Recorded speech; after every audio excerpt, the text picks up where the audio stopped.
Preface: The Four Yogas. Often one goes for one thing and finds another. Neem Karoli Baba. The word yoga is related to the English word yoke. Yoga is the union of body, mind, and spirit, the union of your individuality with the divine intelligence that orchestrates the universe. Yoga is a state of being in which the elements and forces that comprise your biological organism are in harmonious interaction with the elements of the cosmos. Established in this state, you will experience enhanced emotional, psychological, and spiritual well-being, and will increasingly notice the spontaneous fulfillment of your desires. In yoga, in union with spirit, your desires and the desires of nature are one. As you participate in the process of creativity along with the infinite being, your worries fall away and you feel a sense of lightheartedness and joy. There is a spontaneous blossoming of intuition, insight, imagination, creativity, meaning, and purpose. You make correct choices that benefit not only you, but also everyone affected by your choices. When in the book of Matthew, Jesus says, "My yoke is easy and my burden is light," he is expressing the core principle of yoga. His intelligence is aligned with cosmic intelligence, his will with divine will. Traditionally, there are four forms of yoga: Jnana, Bhakti, Karma, and Raja. Jnana Yoga is the yoga of understanding. The yoga of understanding is also the yoga of science. Science is, after all, the knowledge of nature's laws. The laws of nature are God's thoughts.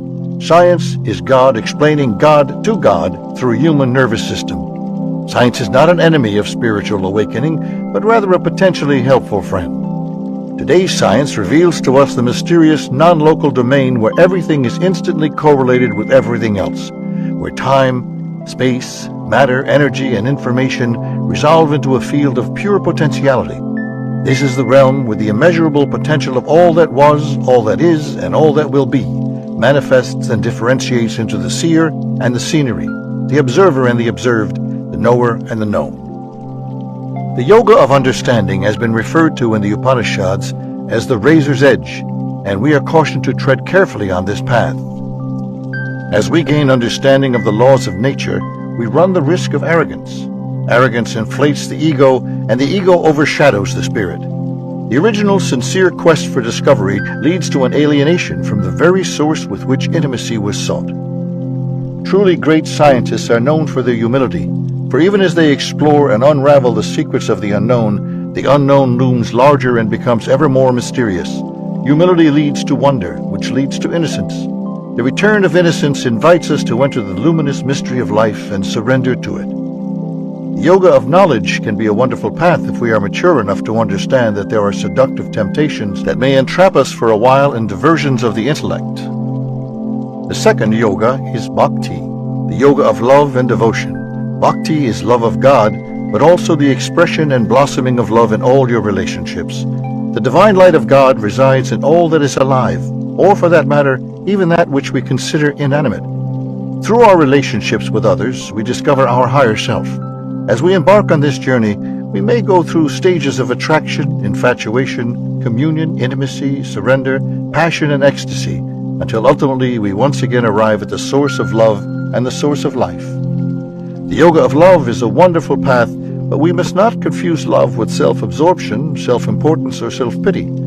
If you pay attention to love, think about love, express love, respond to gestures of love, and make love the basis for all your choices. Then you are practicing Bhakti Yoga, the yoga of love. The third yoga is referred to as Karma Yoga. The ultimate expression of Karma Yoga is the recognition that all action belongs to the Supreme Being. When you have an inner attitude that all your actions come from God and belong to God, you are a Karma Yogi. The inner dialogue of a Karma Yogi is, "I am an instrument of the eternal infinite being. Every breath of mine, every act of mine is a divine movement of the infinite. My thoughts and actions come from the infinite and return to the infinite." True practice of Karma Yoga leads to spontaneous detachment from outcome and one-pointed focused mindfulness as you perform your actions. Action from this level of consciousness is not binding. Rather, it liberates you and enables you spontaneously to recognize that you are an eternal being on a cosmic journey. Karma yogis have no anxiety because they have no worry. The karma yogi knows that God is performing the action and takes care of the results. The fourth yoga is known as Raja Yoga, the main subject of this book. Raja Yoga is frequently referred to as the royal path to yoga because it is rich and abundant in knowledge and experience. Raja Yoga can be practiced by anyone with a little bit of training. Raja Yoga is the path of union through practices that take your awareness inward. The essence of Raja Yoga is an integration of body, mind, and soul through procedures that enhance mind-body coordination. These techniques awaken poise, grace, strength, and the development of centered awareness even in the midst of chaos and turmoil. They improve your physical health and your mental clarity while heightening your senses of perception. As a consequence of these practices, you are able to experience increased vitality along with better mental and physical capacity. Raja Yogis have greater enjoyment of life, while enthusiasm and inspiration become an everyday experience. Raja Yoga helps you practice the other yogas with greater ease, effortlessness, and joy. When you feel physically vital, emotionally stable, and psychologically centered, your ability and desire to love and express authentic compassion expand. You become more capable of surrendering to the will of God and begin a never-ending journey of knowledge. For those who feel that God is difficult to find, we want to encourage you to begin practicing the principles in this book. You will discover that God is not difficult to find. God is impossible to avoid, for there is nowhere that God is not. Introduction. The source from which the world and the mind rise and into which they set is termed reality, which does not rise nor does it subside. Ramana Maharishi. I am not in the world is in me. This daring declaration of ancient yogis gave expression to the perennial truth that the material universe, our physical bodies, and the thoughts that occupy our minds are expressions of an underlying unbounded field of consciousness. The I in the bold statement reflects a transformation in the internal reference of the seeker from skin-encapsulated ego to expanded spirit. These original explorers of consciousness charted a course for us to follow, the path of yoga. This is the path we follow. We are deeply gratified by the expanding acceptance in the West of the philosophy and practices usually attributed to the East. Through our books, lectures, and workshops, we have been sharing our understanding and experience of the Vedic and yogic wisdom traditions because we believe that this knowledge has universal value. Just as no one would argue that gravity applies only to England because Sir Isaac Newton was British, or that Einstein's theory of relativity was relevant only in Germany, we suggest that the profound insights gained through yoga are valuable for every person living on this planet, regardless of age, gender, or cultural inheritance. The principles of yoga are not limited by time or space.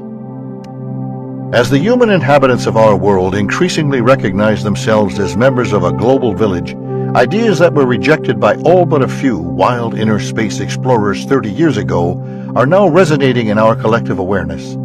Just a few heartbeats back, the mention of yoga and meditation as essential components of a healthy lifestyle led to skepticism and even ridicule. But concepts that add genuine value to life eventually find their way into the light of human consciousness. Paraphrasing the great German philosopher Arthur Schopenhauer, every great idea goes through 3 phases before it is accepted. In the first, it is rejected, in the second, it is ridiculed, and in the third, it is held to be self-evident. The value that yoga brings to body, mind, and spirit is becoming increasingly obvious to a critical mass of people in North America and around the world. Our relationship with yoga spans more than 3 decades. We learned early in our spiritual journey the value of alternating asanas, yoga poses, pranayama, breathing exercises, and meditation to stabilize awareness while spending extended time in silence. In Seduction of Spirit, our intensive meditation course held twice yearly at the Chopra Center, we repeatedly see the benefits that conscious movement brings to our guests when their attention is directed inward for hours each day. As a result of our personal experience and that of thousands of course participants, this book emerged. The information and practices presented in this book provide you with a path to expand your awareness of the relationship between your individuality and your world. Our planet is in need of healing and transformation. With exploding population growth, the human footprint on Earth looms larger every day. People who understand the relationship between individual and collective choices cannot ignore the issues of social justice, economic disparities, ecological disruption, and cultural conflicts. At times, the challenges of our age can seem overwhelming, and beyond the influence of individual attention. We believe, however, that each of us has an opportunity to contribute to a better world through the very personal choices we make on a daily basis. Through the 7 Spiritual Laws of Yoga program, you will enhance the integration between your body and mind and develop the practice of maintaining balance and flexibility in the midst of challenge. You will gain increased access to your creativity and intuition and become aware of how your individual thoughts, words, and actions influence and are influenced by your environment. As a result of this awareness, you will contribute to the collective awakening of world consciousness. All of our work through the Chopra Center has been based upon the core principle that consciousness is the primary force in the universe. Consciousness gives rise to thought. Thought gives rise to action. All change begins with awareness. Awareness of the current situation, awareness of the potential for something greater, and awareness of the unlimited creativity that exists within each of us to catalyze the transformation we want to see for ourselves and for generations to follow. Not long ago, it seemed fanciful that public smoking would be restricted and tobacco companies would sponsor public service ads that discouraged smoking. But this shift in awareness occurred when a critical mass of people decided they would no longer tolerate a behavior that harmed many while benefiting a few. In a similar way, we anticipate that as more people shift their inner attitude from "what's in it for me" to "how can I help," we will see an expanding sense of both individual and collective responsibility for the choices that are guiding the future of our planet. We are hopeful that as a result of the changes you experience through the practice of the 7 Spiritual Laws of Yoga program, you will be unable to resist the urge to contribute to the healing and transformation of humanity and the world. The initial response to the 7 Spiritual Laws of Yoga program has been so enthusiastic that we have developed a yoga training program for those interested in bringing this knowledge and practice to their communities. From novices to experienced yoga teachers, people around the world are learning to teach others the principles and technology that enable them to apply the deep wisdom of yoga to daily life. If, after experiencing for yourself the transformational power of this program, you have the desire to share this knowledge with others, we welcome your participation. Together, we can remind the members of our global family that each of us has the ability to contribute to peace and harmony in the world by awakening these qualities within. With love, Deepak and David. Part 1. The Philosophy of Yoga. 1. Yoga is union. Without self-knowledge, we cannot go beyond the mind. Jiddu Krishnamurti. The proliferation of yoga classes and yoga centers throughout the Western world is a tribute to yoga's indisputable power to enliven physical well-being. In cities across North America, Europe, and Australia, yoga studios offer students a vast range of styles and techniques designed to enhance fitness. Yoga postures can increase your flexibility, strengthen your muscles, improve your posture, and enhance your circulation. Athletic programs from gymnastics to football now incorporate yoga for its systematic approach to stretching muscles, tendons, and joints. Fitness enthusiasts are often pleasantly surprised by how quickly the addition of yoga postures to a workout routine can improve tone and posture. If the practice of yoga provided only these physical benefits, it would fully justify its place in our lives. However, at its core, yoga is much more than a system of physical fitness. It is a science of balanced living, a path for realizing full human potential. In these tumultuous times, yoga provides an anchor to a quieter domain of life, enabling people living in a modern technological world to stay connected to their natural humanity. Yoga offers the promise of remaining centered in the midst of turbulence. The essential purpose of yoga is the integration of all the layers of life: environmental, physical, emotional, psychological, and spiritual.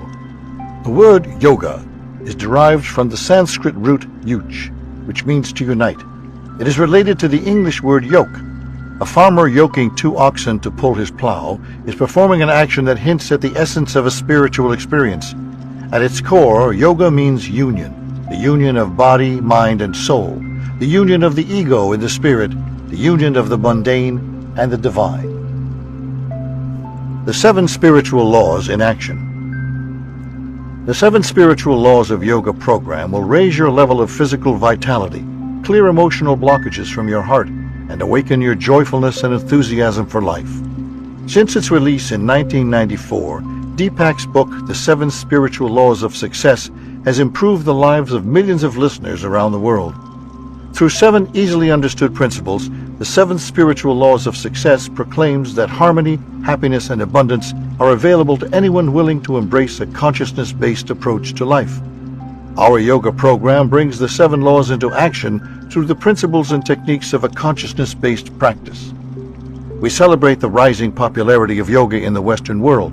Even if your primary motivation for taking a yoga class is to lose weight or to develop a more muscular body, you cannot escape the subtler benefits of enhanced vitality and a noticeable reduction in your stress level.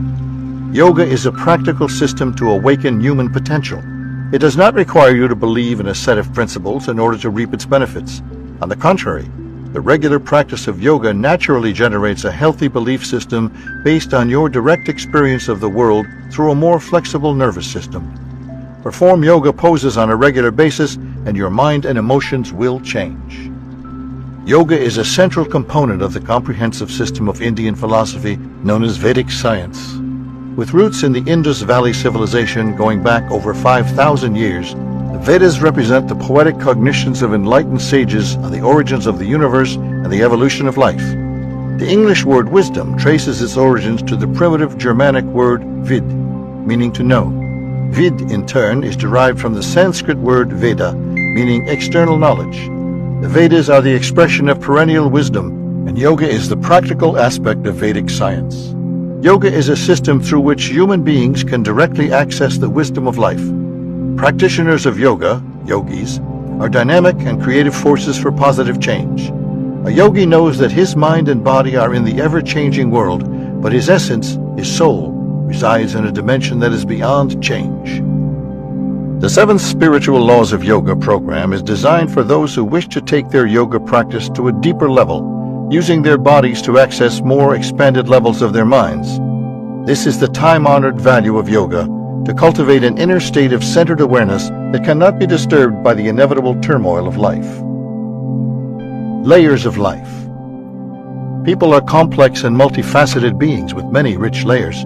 Although the Western scientific model of a person tends to reflect the Newtonian mechanistic view of life that sees people as primarily physical entities, biological machines that have learned to think. Despite the fact that almost a century ago the discoveries of quantum physics revealed that the material model of life is incomplete, modern medicine and physiology continue to view people as primarily composed of molecules. According to this predominantly physical perspective, if you are feeling depressed, it is not because you are harboring anger and resentment over the affair your spouse had with your best friend. Rather, it is the result of inadequate levels of serotonin in your brain. If you simply enhance the level of this neurotransmitter molecule through the appropriate selective serotonin reuptake inhibitor, your depression will vanish. If your blood pressure is elevated, it is not the consequence of constant strain with your demanding boss. Rather, it is the result of excessive levels of the chemical angiotensin. Take an angiotensin-converting enzyme inhibitor, and your blood pressure will normalize. If you have trouble sleeping at night, your excessive credit card debt is not to blame. Your brain is simply not producing sufficient concentrations of gamma-aminobutyric acid. Any number of medications will correct this deficiency, and you will sleep as soundly as a baby. This material approach can be remarkably effective in the short-term relief of symptoms. Unfortunately, it rarely promotes a deeper understanding of life.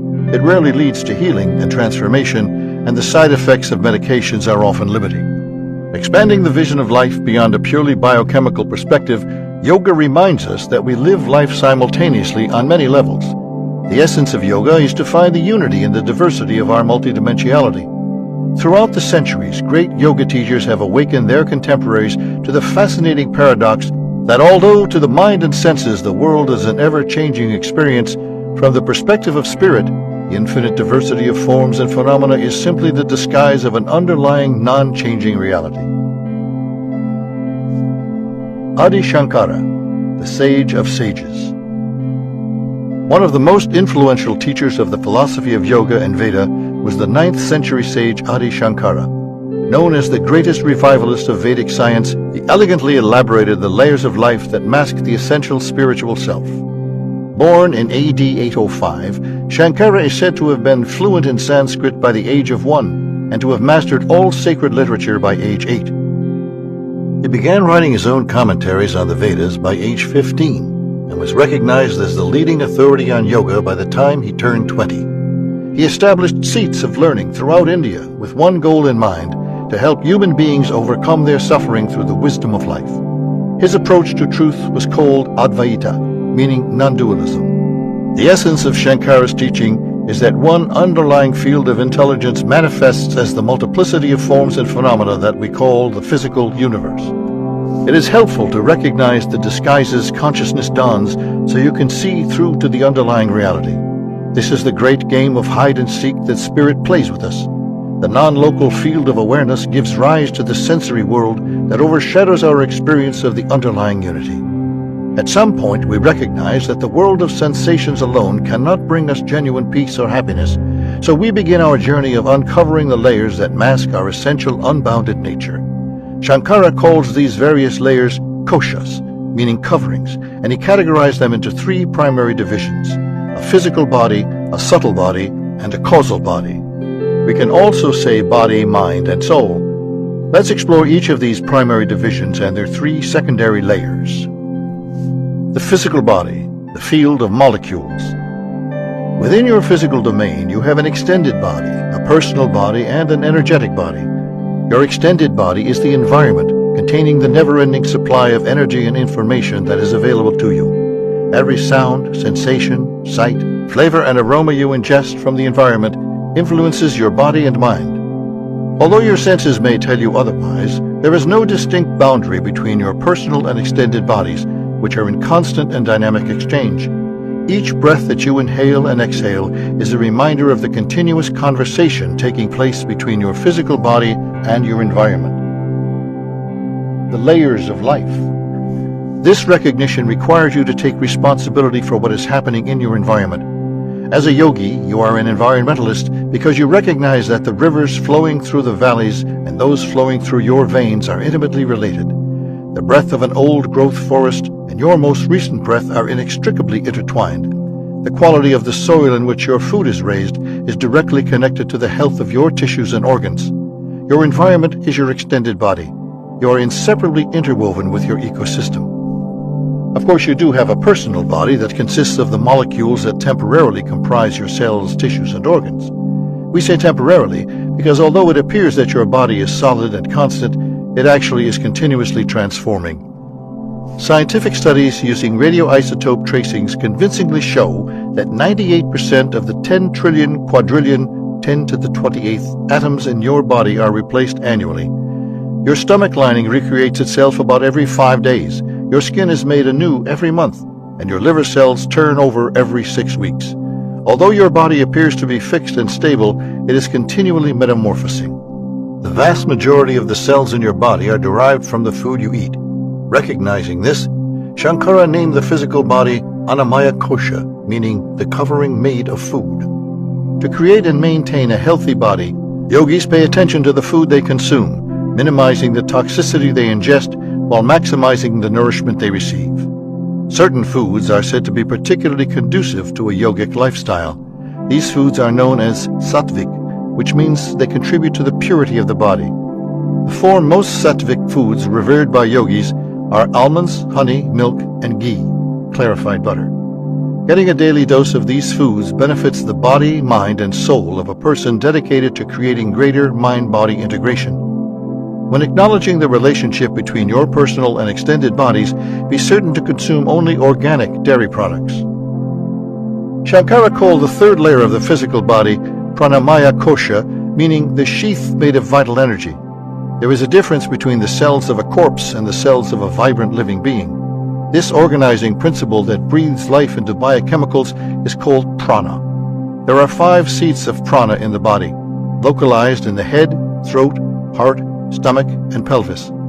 These centers of movement govern the flow of life force throughout the body. When prana is moving freely throughout the cells and tissues, vitality and creativity are abundant. Yogic breathing exercises, known as pranayama techniques, are designed to awaken and purify the vital energy layer of the body.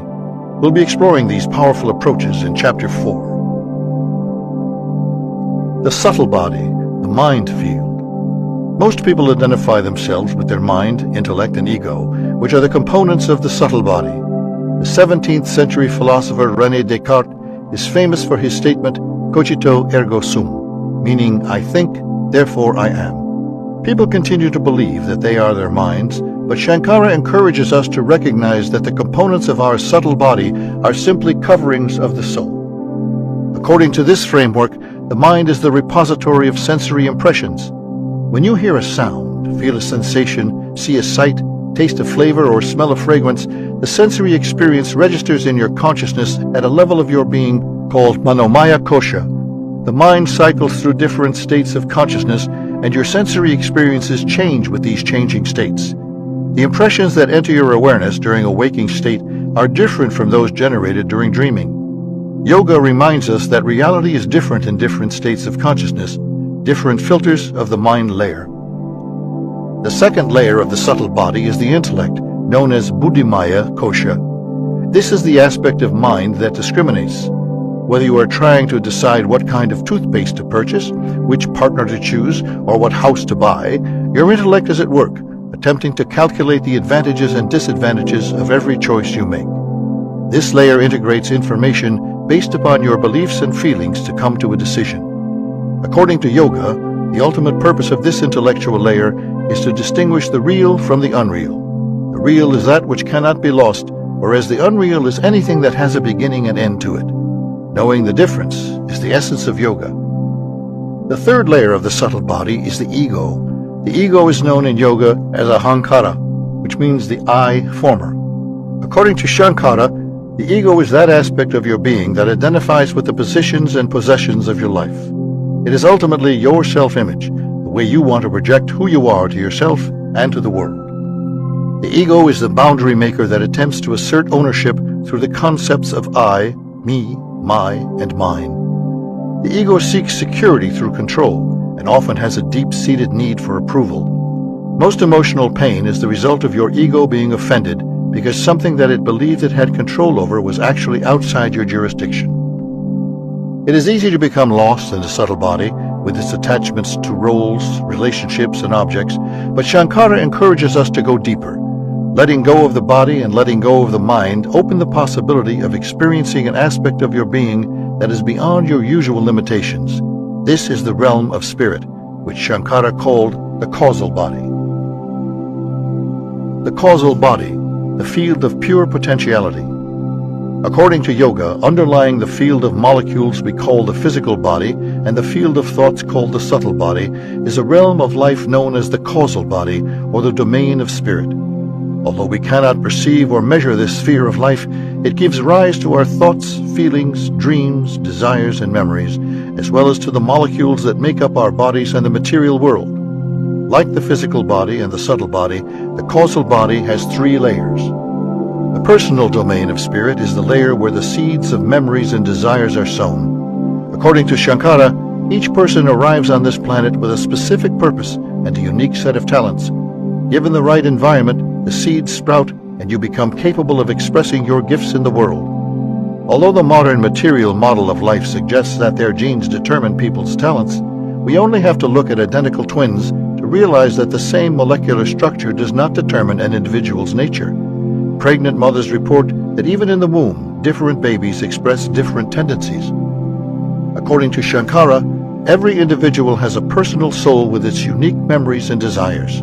These memories and desires guide the course of your life. When you nurture the seeds of your innate gifts with your attention and intention, they sprout and your personal soul finds fulfillment. The second sheath of the causal body is the collective domain. This realm impels you to live a life of mythic proportions. The gods and goddesses that reside in the collective domain within your soul have one desire: to express their creative power through you. Each of us is on a heroic journey in search of the Holy Grail. Along the way, obstacles and challenges arise, forcing us to reach deeper into our being. These collective aspirations are translated into the archetypal stories that people have been telling one another for millennia. For example, we learn the risks associated with the arrogance of power through the tragic story of Icarus. Ignoring the advice of his father, he flew too close to the sun, melted his waxen wings, and crashed into the ocean. If Bill Clinton or Martha Stewart had heeded the wisdom resonating in their collective domain, they might have avoided their foretold painful outcomes.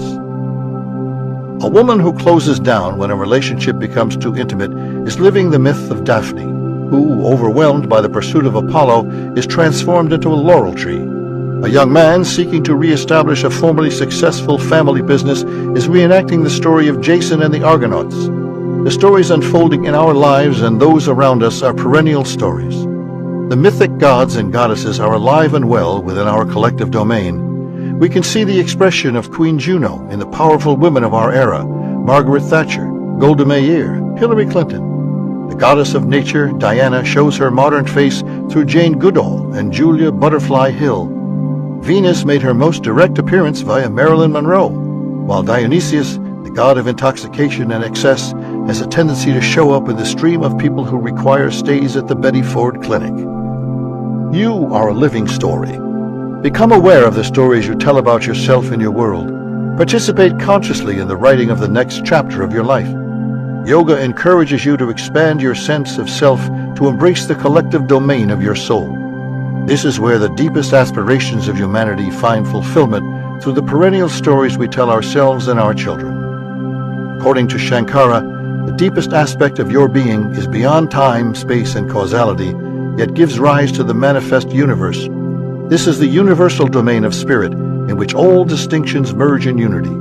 Having no qualities of its own, this field of pure potentiality manifests as the infinitely diverse world of forms and phenomena. The unbounded ocean of being disguises itself in the sheaths of the causal, subtle, and physical realms. This non-local, unbounded realm is the source and goal of life. Yoga encourages us to bring our attention to this universal domain so that we become imbued with the deep stillness and creativity it represents. Then, even as we are engaged in dynamic activity, we retain the silence and centered awareness of universal spirit. The vision of life as elaborated by Shankara is as useful today as it was centuries ago. For seekers of greater well-being, vitality, and wisdom, Shankara offers a map that ultimately leads to the soul. The 7 Spiritual Laws of Yoga program provides the technology to support this journey. Whether you are new to yoga or have been practicing for some time, we intend for this program to shift your awareness. Marcel Proust wrote, "The real journey of discovery is not in seeking new landscapes, but in seeing with new eyes." It is our intention that the 7 Spiritual Laws of Yoga program will enable you to see your environment, body, mind, and emotions from a new perspective. This subtle shift in consciousness can be a powerful catalytic force for healing and transformation in your life. Try this program for a month, and you will see changes not only in your practice of poses, but also in your life as a whole. 2. Soul questions. Nothing here below is profane for those who know how to see. On the contrary, everything is sacred. Pierre Teilhard de Chardin. The generally recognized founder of yoga philosophy is the legendary sage Maharishi Patanjali, whose life is shrouded in the mists of myth and history. According to one story, his mother, Gonika, was praying for a child to Lord Vishnu, the god who maintains the universe. Vishnu was so moved by her purity and devotion that he asked his beloved cosmic serpent, Ananta, to prepare for human incarnation. A tiny speck of Ananta's celestial body fell into Gonika's upturned palms. She nurtured this cosmic seed with her love until it developed into a baby boy.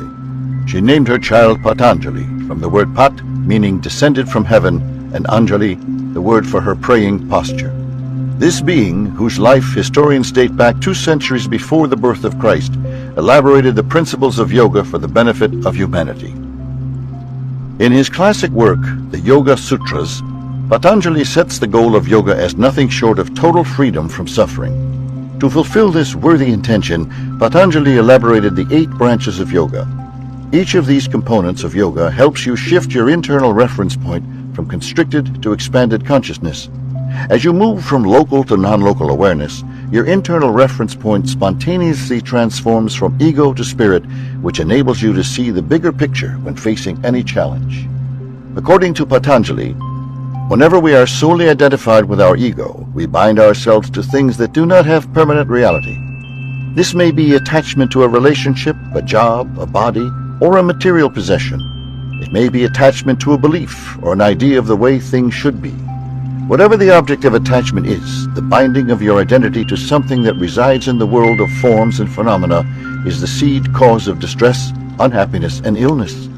Remembering that the real you is not trapped in the volume of a body for the span of a lifetime is the key to genuine freedom and joy. Yoga is designed to give you a glimpse of your essential self by taking you from deep silence into dynamic action and back again to profound stillness. In the practice of the 7 spiritual laws of yoga program, you will experience this full range of yoga, stillness to activity and back to stillness. Yoga philosophy begins with the spirit. Getting in touch with your spirit is the true goal of yoga. It occurs naturally when your mind quiets and you are able to access the inner wisdom that emerges from the deepest aspect of your being. One way to connect with your soul is by consciously asking yourself questions that go to the heart of the human experience. There are 3 key questions that help shift your internal reference point from ego to spirit. They are, who am I? What do I want? How can I serve? Whether or not you are aware of it, these questions are directing your choices in life. Regularly bringing your current answers to conscious awareness enables you to be alert to the opportunities that resonate with the needs of your soul. When asked the question, who are you? Most people usually identify themselves in terms of their positions and possessions. You might say, I am the chief financial officer of a software company, or I am a high school math teacher. You may identify with where you live, saying, I am a New Yorker, or I'm Canadian. You may identify yourself in terms of a relationship by responding, I am the assistant to the president, or I am a mother. Although we all have the tendency to identify ourselves with roles, objects, and relationships in our lives, yoga encourages us to go deeper into our being and find the inner place that is beyond external anchors. This is the source of all energy and creativity in life. When you begin to recognize that your essential nature is unbounded and eternal, life becomes joyful, meaningful, and carefree. Try this simple exercise to become aware of your current internal reference point. Simply close your eyes, take a few slow, deep breaths, and settle your awareness in the area of your heart. Now, silently ask yourself the question, who am I? Every 15 seconds. Listen innocently to the answers that emerge from your deeper mind. As you perform this process, you may recognize that you define yourself by the roles you play, answering the question, who am I, with, I am a computer programmer, the vice president of marketing, a pediatric nurse. You may define yourself by a group with which you identify. I am an American, a New York Yankees fan, a libertarian. You may identify yourself in terms of a relationship. I am a single parent, a loving spouse, a devoted daughter. You may see yourself in terms of certain practices you perform. I am a vegetarian, a triathlete, a meditator. From the perspective of yoga, each of these identity points represents some aspect of you, but not the ultimate essence of who you are. Asking the second question of the soul, what do I want, takes you deeper. In the Upanishads, one of the crown jewels in the Vedic body of literature, there is the expression, you are what your deep driving desire is. As is your desire, so is your will. As is your will, so is your deed. As is your deed, so is your destiny. When you know what a person desires, you know the essence of that person. To become more aware of your deep desires, close your eyes and ask yourself every 15 seconds the questions, what do I want? What do I really want? Different levels of your being give rise to different desires.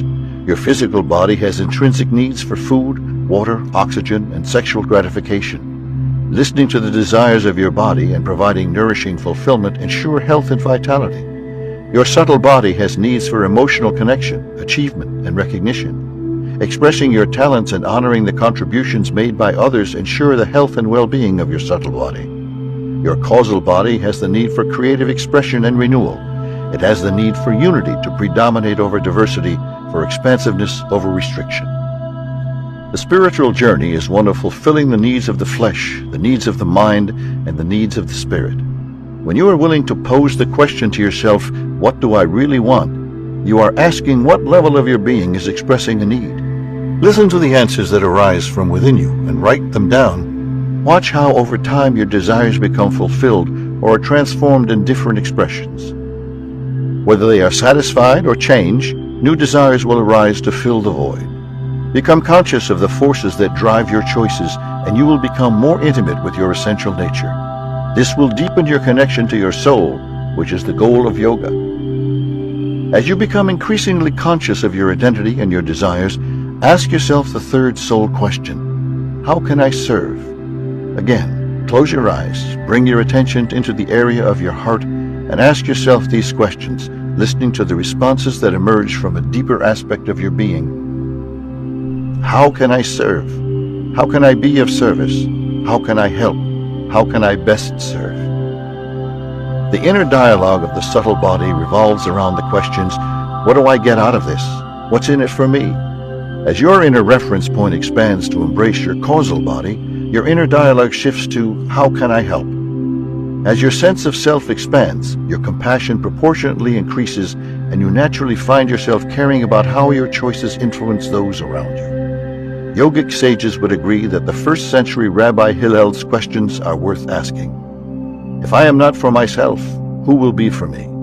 If I am only for myself, what am I? If not now, when? The true purpose of yoga is to discover that aspect of your being that can never be lost. Your job may change, your relationships may change, your body may change, your beliefs may change, your desires may change, your ideas about your role in the world may change, but the essence of who you are is the continuity of awareness that has no beginning or end. Your thoughts, beliefs, expectations, goals, and experiences may come and go, but the one who is having the experiences, the experiencer, remains. As you progress in your practice, you may find that the answers to the questions, who am I, what do I want, and how can I serve, emerge from a deeper layer of your being. You may find your sense of identity changing, reflecting a more expanded view of yourself. You may find your desires becoming less personal. As your concept of self expands, your concern about others may simultaneously increase. You may discover a deepening aspiration to make a contribution to your community and your world. This expansion of self-awareness is the essence of yoga. 3. The Royal Path to Union. In the attitude of silence, the soul finds the path in a clearer light, and what is elusive and deceptive resolves itself into crystal clearness. Mahatma Gandhi. Your body is a field of molecules. Your mind is a field of thoughts. Underlying and giving rise to your body and your mind is a field of consciousness, the domain of spirit. To know yourself as an unbounded spirit disguised as a body/mind frees you to live with confidence and compassion, with love and enthusiasm. To remove the veils that hide the deepest layers of your being, Maharishi Patanjali elaborated the 8 branches of yoga: yama, niyama, asana, pranayama, pratyahara, dharana, dhyana, and samadhi.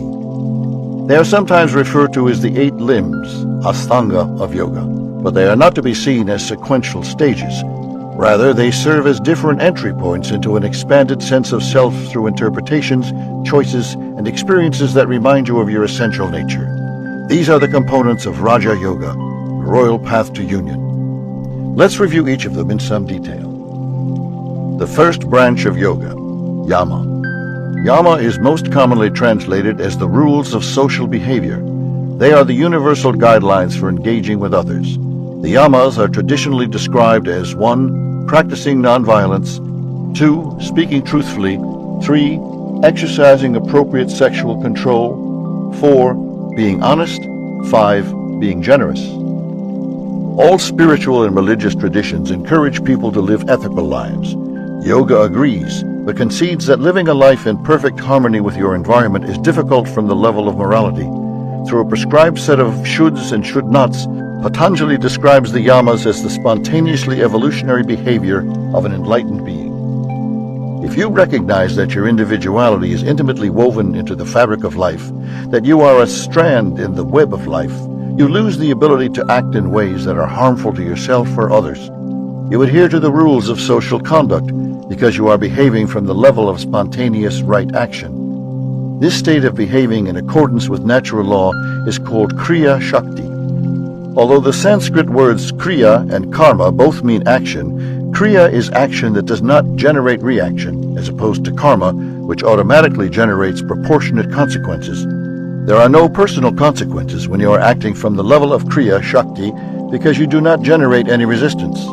People sometimes describe this state as being in the flow or in the zone. Acting from this level of your soul, you are incapable of being violent because your whole being is established in peace. This is the essence of the first yama, known in Sanskrit as ahimsa. Your thoughts are nonviolent, your words are nonviolent, and your actions are nonviolent. Violence cannot arise because your heart and mind are filled with love and compassion for the human condition. Mahatma Gandhi championed the principle of nonviolence in the independence movement of India from Britain. He said, if you express your love in such a manner that it impresses itself indelibly upon your so-called enemy, he must return that love, and that requires far greater courage than delivering of blows. The second yama is truthfulness or satya. Truthfulness derives from a state of being in which you are able to distinguish your observations from your interpretations.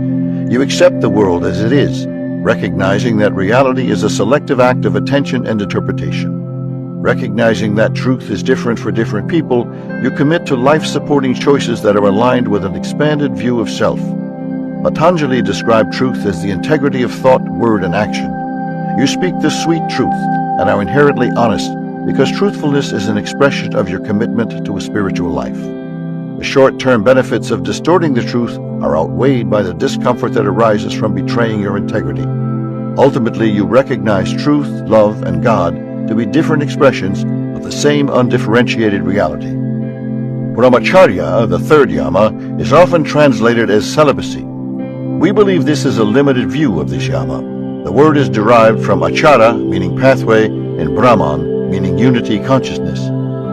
In Vedic society, people traditionally choose one of two paths to enlightenment, the path of the householder and the path of a renunciate. For those choosing the path of a monk or a nun, the path to unity consciousness naturally includes forsaking sexual activity.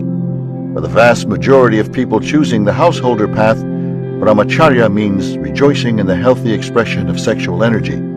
One interpretation of the word charya is grazing, suggesting that Brahmacharya connotes partaking of the sacred as you are engaged in your daily life.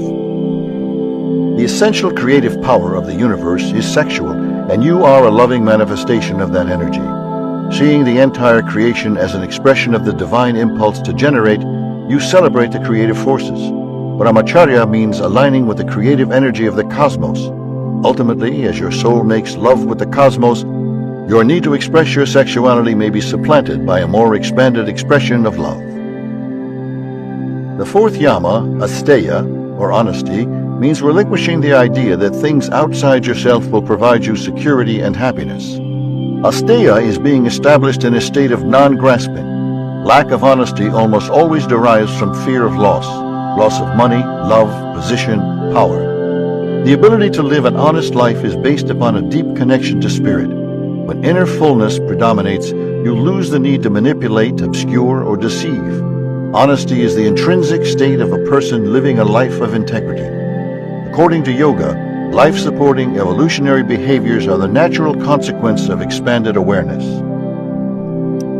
The fifth yama, generosity or aparigraha, derives from the shift in internal reference from predominantly ego-based to predominantly spirit-based. A yogi who knows that his essential nature is non-local spontaneously expresses generosity in every thought, word, and action. Constricted awareness reinforces limitations. Expanded awareness generates abundance consciousness. This yama implies the absence of aversion. Established in aparigraha, your attachment to the accumulation of material possessions loses its hold on you. It doesn't mean you don't enjoy the world, you are simply not imprisoned by it. The practice of yoga, which cultivates expanded awareness, awakens generosity because nature is generous. The second branch of yoga, niyama. The second limb of yoga, as outlined by Patanjali, is niyama, traditionally interpreted as the rules of personal behavior. We see them as the qualities naturally expressed in an evolutionary personality. How do you live when no one is looking? What choices do you make when you are the only witness? The niyamas of yoga encourage 1. Purity, 2. Contentment, 3.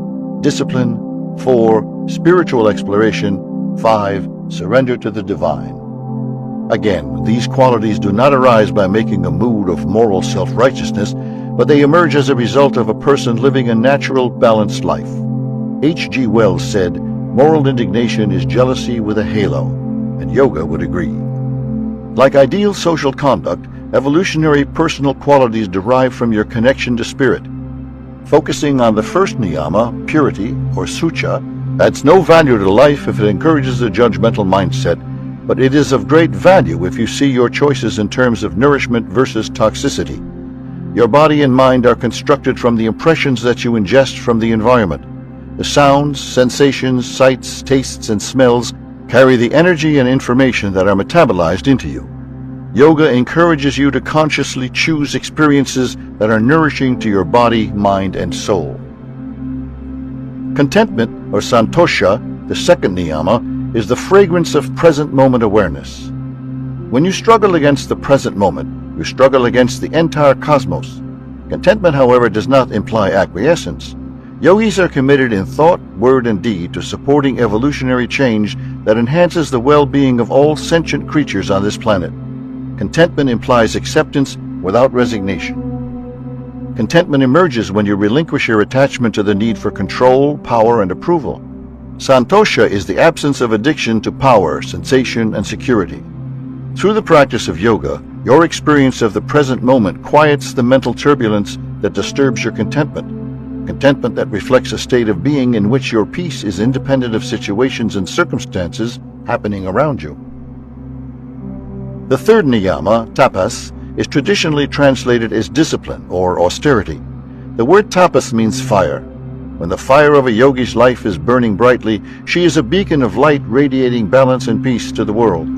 The fire is also responsible for digesting both nourishment and toxicity. A healthy inner fire can metabolize all impurities. People often associate discipline with deprivation. The lives of people established in a yogic lifestyle may appear to be disciplined because their biological rhythms are aligned with the rhythms of nature. They arise early, meditate daily, exercise regularly, eat in a healthful and balanced way, and go to bed early because they directly experience the benefits of harmonizing their personal rhythms with those of nature. Tapas is embracing transformation as the pathway to higher consciousness. Self-study, or svadhyana, is the fourth niyama. Traditionally, this is interpreted as being dedicated to the study of spiritual literature, but at its heart, self-study means looking inside. There is a difference between knowledge and knowingness. Yoga advises us not to confuse information with wisdom, and self-study helps you understand the distinction. Self-study encourages self-referral as opposed to object referral. Your value and security come from a deep connection to spirit rather than from the things with which you are surrounded. When svadhyana is lively in your awareness, joy arises from within rather than being dependent upon outer accomplishments or acquisitions. The final niyama, Ishwara Pranidhana, is often translated as faith or surrendering to God. Ishwara is the personalized aspect of the infinite. Even when considering the boundless, the human mind wants to create boundaries. Ishwara is the name applied that makes familiar the infinite and unbounded field of intelligence. Ultimately, Ishwara Pranidhana is surrendering to the wisdom of uncertainty. The seeds of wisdom are sown when you surrender to the unknown. The known is the past. True transformation, healing, and creativity flow out of present moment awareness, which means relinquishing your attachment to the past and embracing uncertainty. A deeply spiritual friend of ours once contacted us from the coronary care unit at a New York hospital to say he had just had an emergency 3-vessel coronary artery bypass operation. Only 42 years old, he had never smoked, he was a vegetarian, and he meditated regularly. We obviously were very concerned about how he was doing and feeling, but he quickly reassured us he was doing well and was confident that everything would work out fine. He explained that a few days earlier he had been visiting Long Island and had driven to Coney Island to ride on the roller coasters. He enjoyed riding the roller coasters because despite the turbulence, he knew he was safe. In an analogous way, because of his deep connection to spirit, our friend was able to surrender to the unknown when a blood vessel to his heart suddenly became blocked. He trusted that despite the twists and turns his life was taking, he would be okay whatever the outcome. This is Ishwara Pranidhana, surrender to the divine. The yamas and niyamas represent the inner dialogue of a yogi. These are not qualities one can make a mood of or manipulate. They arise spontaneously as the natural expression of a more expanded sense of self. You can see them as milestones of your spiritual progress. Allow them to resonate in your awareness, avoiding the impulse to be self-critical or judgmental when you occasionally fail to express the highest value of each principle. To awaken spontaneous evolutionary thought and action in your being, Patanjali encourages you to put your attention on more refined aspects of your body, your breath, your senses, and your mind. These are the next branches of yoga. The third branch of yoga, asana. The word asana means seat or position. When people consider yoga, they usually think of this branch, which refers to the postures people enter into to achieve physical flexibility and tone. At a deeper level, asana means the full expression of mind-body integration, in which you become consciously aware of the flow of life energy in your body. Performing asanas with full awareness is practice for performing action in life with awareness. In the great Indian epic, the Bhagavad Gita, Lord Krishna instructs the archetypal human Arjuna first to become established in being, then to perform action in accordance with evolutionary law. The expression in Sanskrit is yogastha kuru karmani, which means established in yoga, perform action. Yoga here refers to the unified, integrated state of body, mind, and spirit. The postures of yoga offer tremendous benefit to your body and mind. They help create balance, flexibility, and strength, all essential qualities for a healthy, dynamic life. When performed vigorously in sets, yoga can also be a powerful aerobic exercise to improve your cardiovascular fitness. In addition to the direct benefits during the performance of postures, asanas provide enduring value throughout the day. If you perform asanas regularly, you will feel more flexible physically and emotionally. Flexibility is the essential difference between the vitality of youth and the lassitude of old age. Here is a yogic expression that we find inspiring. Infinite flexibility is the secret to immortality. Like a palm tree that adapts to rather than resists gale force winds, a flexible body and mind enable you to adapt to the inevitable changes that life offers. Regular practice of yoga asanas cultivates flexibility while helping to release stagnating toxins from your body that inhibit the free flow of vital energy. In the 7 spiritual laws of yoga program, we have chosen asanas that enhance the flexibility of your joints, improve your balance, strengthen your muscles, and calm your mind. If you combine flexibility, balance, strength, and inner peace, you can surmount any obstacle. The fourth branch of yoga, pranayama. Prana is life force. It is the essential energy that animates inert matter into living, evolving biological beings. As first-year medical students, we took classes in gross anatomy in which there was the implied assumption that studying a cadaver could teach us about life. At the turn of the 20th century, scientists would weigh someone immediately before and after they died to see if they could quantify what had left. They did not record a difference, concluding that the soul did not weigh anything. From the perspective of yoga, the difference between a living being and a cadaver is the presence of prana, or vital energy. When prana is flowing freely throughout your body/mind, you will feel healthy and vibrant. When prana is blocked, fatigue and disease soon follow.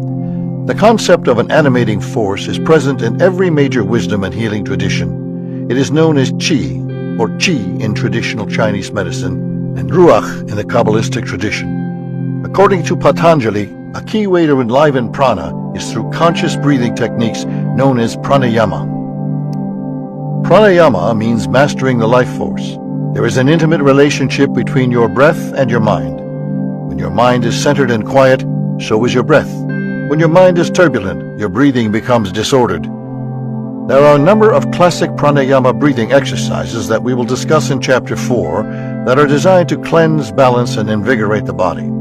Just as your breath is affected by your mental activity, your mind can be influenced by conscious regulation of your breathing. Pranayama is a powerful technology to enhance newer respiratory integration. Prana is the life force that flows throughout nature and the universe. When you are tuned into the pranic energy in your body, you spontaneously become more attuned to the relationship between your individuality and your universality. In this way, pranayama can take you from a constricted state to an expanded state of awareness. The fifth branch of yoga, pratyahara. Patanjali encourages us to take time withdrawing our senses from the world to hear our inner voice more clearly. Pratyahara is the process of directing the senses inward to become aware of the subtle elements of sound, touch, sight, taste, and smell. Ultimately, all experience is in consciousness. When you look at a flower in your garden, your eyes receive frequencies of electromagnetic radiation that trigger chemical reactions in the rods and cones at the back of your eyes. As a result of these chemical changes in your retinas, electrical impulses are generated that eventually reach the visual cortex at the back of your brain. The interpretation of these fluctuations in energy and information takes place in your consciousness. Although you imagine that you are seeing the flower outside of you, you are actually experiencing it within you on the screen of your awareness. This is why the great yogis say, "I am not in the world is in me." Pratyahara is the process of tuning into your subtle sensory experiences known in yoga as the tanmatras. Within your awareness are the seeds of sound, sensation, sight, taste, and scent. By going inside yourself, you can access these impulses and directly experience the knowledge that the world of forms and phenomena is a projection of your awareness. You can awaken the tanmatras by consciously activating subtle sensory impressions on the screen of your awareness. Ask a friend to recite these descriptions to you while your eyes are closed. Sound. Imagine the ringing of a church bell, the buzzing of a mosquito in your ear, the roar of an ocean wave crashing against the shore. Touch. Imagine the feel of a fine cashmere sweater, the softness of a baby's skin, drops of rain falling on your face during a summer shower. Sight. Imagine a sunset over a calm ocean, a fireworks display, the face of your mother. Taste.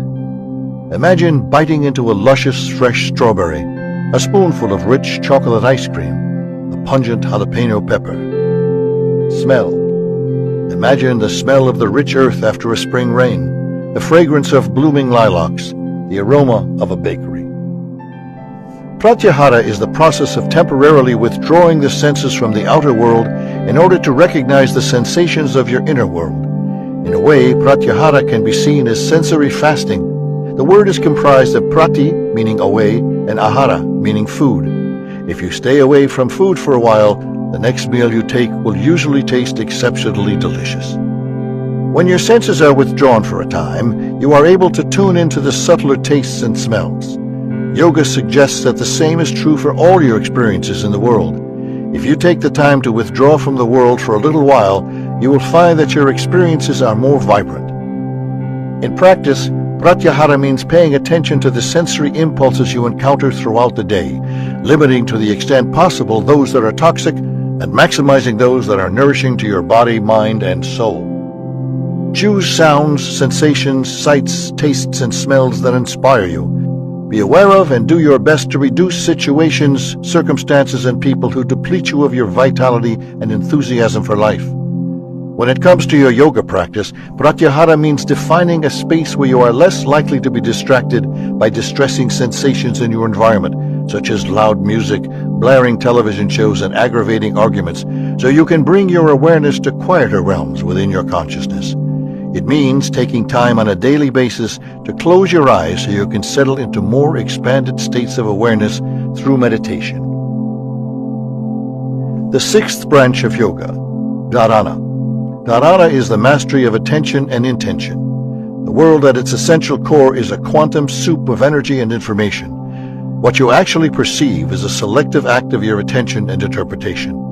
The difference between an apple and an orange, or a rose and a carnation, boils down to differences in the quantity and quality of the energy and information that comprise the object of your perception.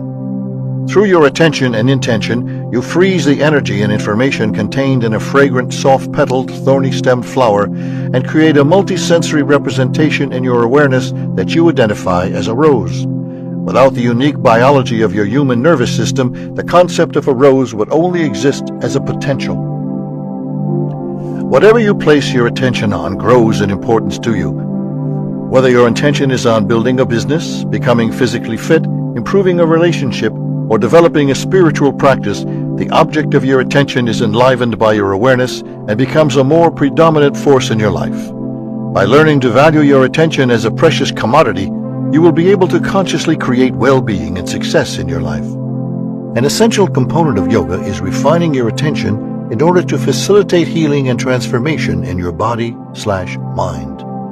Once you activate something with your attention, your intentions have a powerful influence on what things manifest in your life.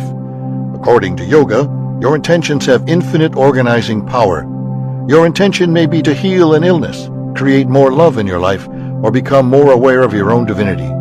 Simply by becoming clear about your intentions, you will begin to see them actualize in your life. When your awareness is established in being and you have a clear intention, nature rallies to help you fulfill your deepest desires. Be aware of your intentions. Make a list of the most important things you would like to see unfold in your life. Review them twice daily before you go into meditation. As your mind quiets down, release your intentions, surrendering your desires to the universe. Then pay attention to the clues that arise in your life that are directing you to the fulfillment of your desires. We'll explore attention and intention in greater depth in the next chapter. The seventh branch of yoga, dhyana. Dhyana is the development of witnessing awareness. It is the expression of knowing that you are in this world, but not of this world. Throughout your life, you have experiences which change moment to moment. Your environment changes, your friends change, your employment changes, your body changes, your feelings change, your thoughts change. The only constant in life is perpetual change. Dhyana is the cultivation of your awareness so that in the midst of this unending change, you do not lose yourself in the objects of your experience.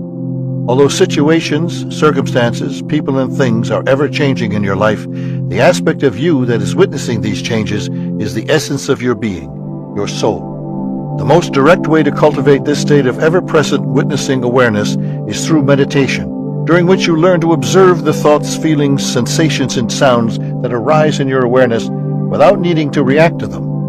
As you develop this skill in meditation, you are able to apply it in your daily life. You learn to stay centered and awake to all possibilities whenever a challenge arises, so that you are able to choose the best course of action that will maximize the chances that your intentions and desires will be fulfilled. The eighth branch of yoga, samadhi. Samadhi is the state of being settled in pure, unbounded awareness, going beyond time and space, beyond past and future, beyond individuality. Samadhi is tasting the realm of eternity and infinity. This is your essential nature. Immersing yourself in samadhi on a regular basis catalyzes the transformation of your internal reference point from ego to spirit. You perform your actions in the world as an individual, while your inner state is one of a universal being. This is a state of being in which fear and anxiety do not arise. You surrender your need to take yourself too seriously because you recognize that life is a cosmic play, and like a great actor, you perform your role impeccably, but do not lose your real self in the character you're playing. This is the goal of yoga, to know yourself as a spiritual being disguised as a human being, to be established in union and perform action in harmony with the evolutionary flow of life. We've now explored the map of yoga as elaborated by Patanjali, the great voyager of inner space. In the next chapter, we'll delve into the principles that support the foundation of yoga, the 7 spiritual laws that govern the relationship between the body, mind, and soul. 4. The 7 spiritual laws of yoga. If you can cease all restless activity, your integral nature will appear. Lao Tzu.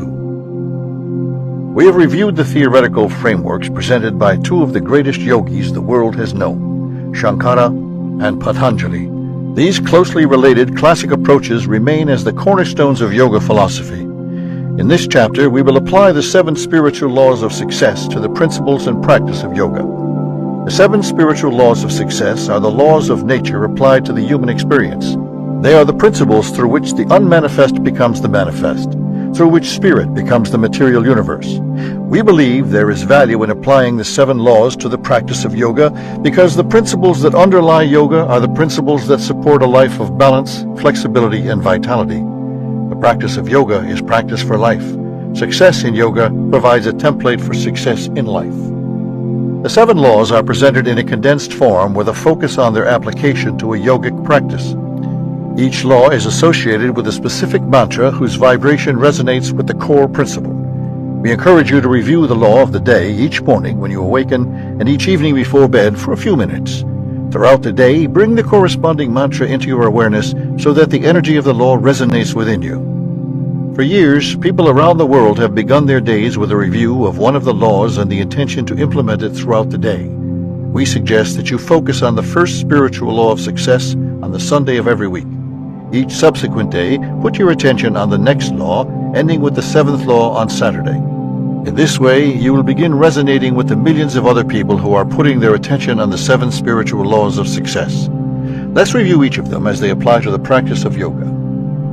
Day of the week and spiritual law. Sunday, law of pure potentiality. Monday, law of giving and receiving. Tuesday, law of karma or cause and effect. Wednesday, law of least effort.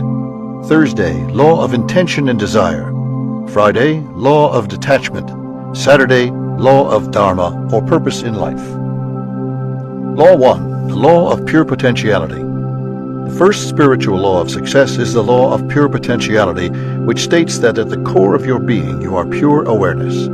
This realm of pure awareness is the domain of all possibilities and underlies creativity in all its forms. Pure consciousness is your spiritual essence and the source of your joy in life. The realm of pure potentiality is the home of knowledge, intuition, balance, harmony, and bliss. Giving rise to thoughts, feelings, and actions, it remains undisturbed. This domain is the womb of silence that gives birth to all forms and phenomena in life. It is your essential nature. At your core, you are pure potentiality. The silent, ever-present witness is your true self. The experience of the self or self-referral means that your internal reference point is your soul rather than the objects of your experience. The opposite of self-referral is object referral. In object referral, you are influenced by what is happening outside the self, which includes situations, circumstances, people, and things. In object referral, you need and therefore are constantly seeking the approval of others in order to feel comfortable and worthy. Because in object referral your thoughts and behavior are always in anticipation of a response, it is a fear-based state of being. The ego is your internal reference in the state of object referral. The ego, however, is not who you really are. Rather, it is your social mask, the roles you are playing. At one moment you play the role of friend, in the next the antagonist. You play the role of child in the presence of your parents, and the role of parent when you are with your children. You play one role when speaking with your supervisor, and another with those you supervise. Your social mask thrives on approval, strives to control, and is sustained by power. The corollary of this is that your ego lives in fear of losing approval, control, and power. But your true self, your soul, is completely free of these things. It is immune to criticism, fears no challenge, and feels neither beneath nor above anyone. Your soul recognizes at its deepest level that everyone else is the same self in different disguises. During the practice of yoga, the law of pure potentiality reminds us that every movement emerges from the silent field of infinite possibility. The more powerful the silence, the more effective the movement. Every movement is a vibration, a wave on the ocean of life. The deeper the connection to the depths of the ocean, the more powerful is the wave that arises. While practicing your yoga poses, bring your attention back to the silent space within you between every movement and every posture. Remain in a state of mindful witnessing as you perform each pose, cultivating the experience of having your awareness in this non-localized domain of pure potentiality as you engage in activities localized in time and space. Enliven the law of pure potentiality while performing yoga poses and throughout your day by taking the time to do the following 3 things. 1. Cultivate stillness in your body and mind. Between poses and between movements, bring your attention to the quiet stillness within you. After performing your set of yoga postures, sit alone in silent meditation for approximately 20 minutes. By quieting the mind in meditation, you will learn to directly experience the field of pure awareness where everything is inseparably connected with everything else. 2. During your postures and during each day, practice shifting into a witnessing mode of awareness. Observe from the inner stillness of your soul the dynamic activity of the world. Take time each day to commune with nature and silently witness the intelligence within every living thing. watch a sunset, listen to the sound of the ocean or a stream, or simply smell the scent of a flower. From the peace of your inner silence and through your communication with nature, you will experience joy and reverence for the eternal movement of life in all its manifestations. 3. Practice non-judgment. While performing your yoga postures, relinquish the need to judge your ability. Begin each session with the statement, "Today I shall judge nothing that occurs," and remind yourself that self-acceptance is the source and goal of yoga. When you are constantly making judgments, including of yourself, as things being right or wrong, good or bad, you create turbulence in your internal dialogue, which constricts the flow of energy between you and the field of pure potentiality. Non-judgment cultivates silence in the mind, which gives you direct access to the field of pure potentiality. Memorize the mantra, whose vibratory qualities resonate with the law of pure potentiality, and silently repeat it a few times throughout the day to remind you that your essential nature is pure potentiality. Om Bhavam Namah. I am absolute existence. Law 2. The law of giving and receiving. The second spiritual law of success is the law of giving and receiving, which states that the universe operates through dynamic exchange. Your body is in constant and dynamic exchange with the body of the universe. Your mind is dynamically interacting with the mind of the cosmos. Life is the flow of all the elements and forces that comprise the field of existence. The harmonious exchange between your physical body and the physical universe, and between your personal mind and the collective mind, is expressed as the law of giving and receiving. Because your body, your mind, and the universe are in constant and dynamic exchange, stopping the circulation of energy is like stopping the flow of blood. Whenever blood stops flowing, it begins to clot, to coagulate. Whenever a river stops flowing, it begins to stagnate. This is why you must be open to giving and receiving in order to keep the life force circulating within you. The most important thing is the intention behind your giving and receiving. The intention should always be to create happiness for the giver and the receiver, because happiness is life-supporting and life-sustaining. The return is proportional to the giving when it is unconditional and from the heart. This is why the act of giving has to be joyful. The frame of mind has to be one in which you feel joy in the very act of giving. Then the energy behind the giving increases many times over. During your yoga practice, the law of giving and receiving is lively in every breath you take. With each inhalation and exhalation, you are exchanging 10 billion trillion atoms with your environment. Right now, take as deep a breath as you possibly can and hold it. Hold it as long as you can, and notice how uncomfortable you begin to feel when you are holding on to something that is meant to be released. Now, exhale as fully as you can and hold your breath with your lungs fully emptied. Again, feel the discomfort that arises when you are resisting taking in something that you need. Whenever you resist the law of giving and receiving, your mind becomes anxious and your body becomes uncomfortable. With every pose you assume, complementary pairs of muscles are contracting and relaxing, holding and releasing in accordance with the law of giving and receiving.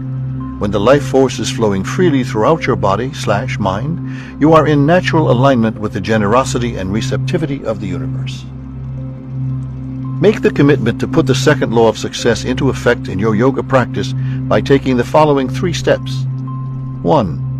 During your yoga poses, maintain breathing awareness, effortlessly exchanging air with your environment through the inflow and outflow of your breath. Anytime throughout the day that you feel resistance in your body because things are not going the way you think they should, bring your attention to your breath and use it to regain your sense of effortless receiving and releasing. 2. Cultivate the sense of gratitude for the gifts you have in your life.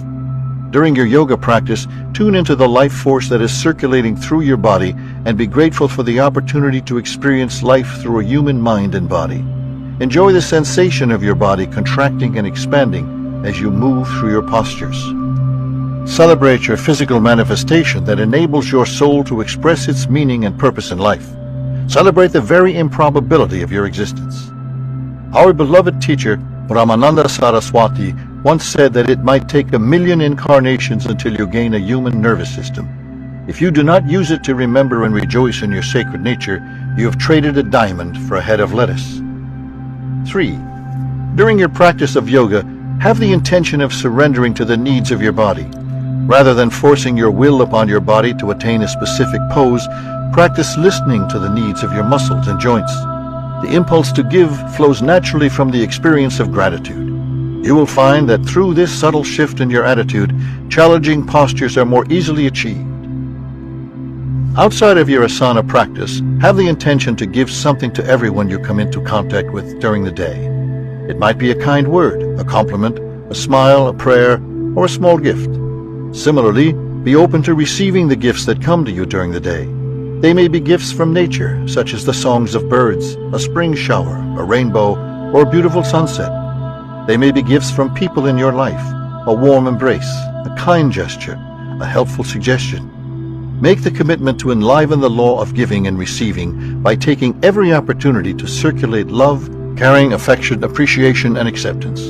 Learn the mantra whose vibratory qualities resonate with the law of giving and receiving, and repeat it silently to yourself whenever you find yourself restricting the flow of giving and receiving in your life. Om Vardhanam Namah. I am the nourisher of the universe. Law 3. The law of karma, or cause and effect. The third spiritual law of success pertains to karma, or cause and effect. Every action we take generates a force of energy that returns to us in kind. As we sow, so we reap. When we consciously choose actions that bring happiness and success to others, the fruit of our karma is happiness and success. Although many people misinterpret the law of karma as imprisoning us in a cycle of unending reactivity, it is actually an assertion of human freedom. Karma implies the action of conscious choice-making, for we are all infinite choice makers. In every moment of your existence, the real you resides in the field of pure potentiality, where you have access to unlimited choices. Some of these choices are made consciously, while most are made unconsciously. The best way to understand and maximize the use of karmic law is to become consciously aware of the choices you make in every moment. Whether you like it or not, everything that is happening at this moment is a result of the choices you've made in the past. When you make choices unconsciously, you don't think they are choices, and yet they are. If you step back a moment and witness the choices you are making, then, in just this act of witnessing, you take the process from the unconscious into the conscious realm. In every situation, there is one choice out of the many available that will create happiness for you as well as for those around you. And when you make that one choice, it will nourish you and everyone else influenced by that action. Applied to your practice of yoga, law of karma is demonstrated as you consciously move through your postures, aware of how there is a reaction for every action you execute. If in your impatience you force yourself into a pose that you are not fully ready to perform, your body/mind will react, and the consequences of your straining will generate feelings of strain within you. On the other hand, when you move gracefully into the limits of each pose with an attitude of gentleness and finesse, your body/mind responds with effortlessness and ease. Notice that by slowing down your movements, you become more aware of the karmic consequences of your choices. If your body is unusually uncomfortable the morning after a yoga session, it is most likely the result of your ignoring the law of karma. You probably pushed too hard, making a less than ideal choice, and the karmic cost is your discomfort. Karma presents itself in your present by reminding you of your past. Choosing more consciously from the witnessing realm of quiet awareness, you make karma-free choices. Put the law of karma into effect in your yoga practice and your life so that you make the most evolutionary choices. Commit yourself to the following 3 steps. 1. As you move through your yoga practice, witness the choices you make in each moment. In the witnessing of your choices, you will bring them into your conscious awareness. Be fully present in this moment, and your next moment will not carry the consequences of the prior one. The best way to prepare for any moment in the future is to be fully conscious in the present. 2. As you make your choice about how to move through resistance in your poses, ask yourself 2 questions. What are the consequences of the choice I'm making? And will this choice bring comfort? When you make your choices outside of your practice of yoga, ask yourself, which choice is most likely to bring happiness and fulfillment to me and to those affected by my choice? 3.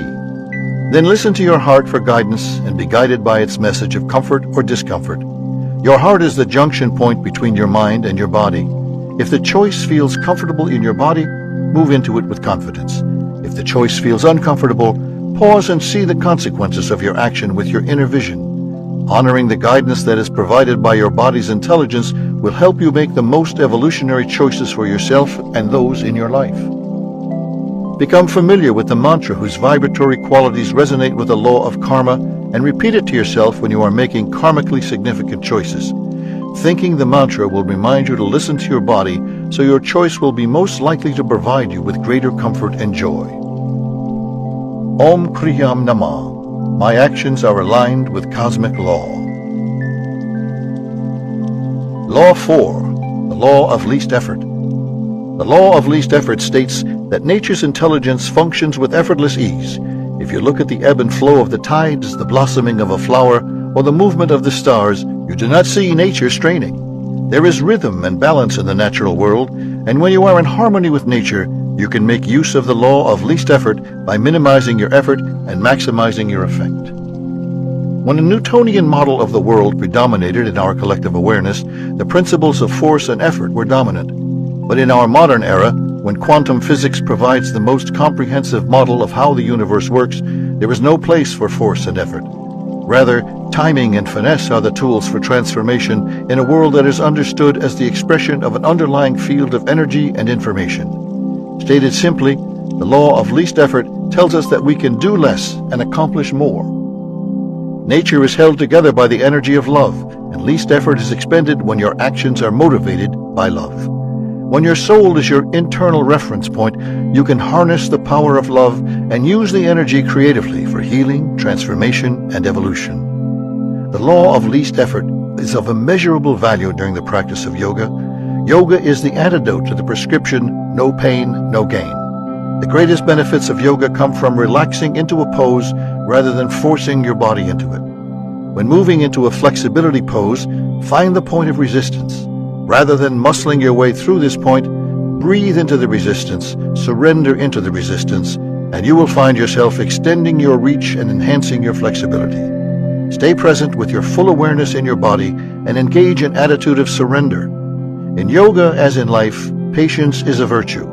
In yoga, the more you are able to embrace rather than fight your limitations and vulnerabilities, the less limits they hold and the more balance and energy you experience. To enliven the law of least effort in your yoga practice and in your life, make a commitment to the following 3 steps. 1. Practice acceptance. During your yoga practice, accept your body the way it is. Although you may have intention for it to change in some way, accept that how it is now is exactly as it should be, because the universe is as it should be. Give up your need to struggle against the whole universe by struggling against this moment. By acknowledging each situation as it exists, you are in the best position to help evolve it to a new level. In your daily life, practice accepting people as they are and circumstances as they occur, understanding that every moment in your life is the consequence of every prior choice you've made. Rather than resisting who or what is currently in your life, practice acceptance of what is present and reinforce your commitment to make more conscious choices from this moment on. 2. Having accepted things as they are, take responsibility for the challenge you are facing.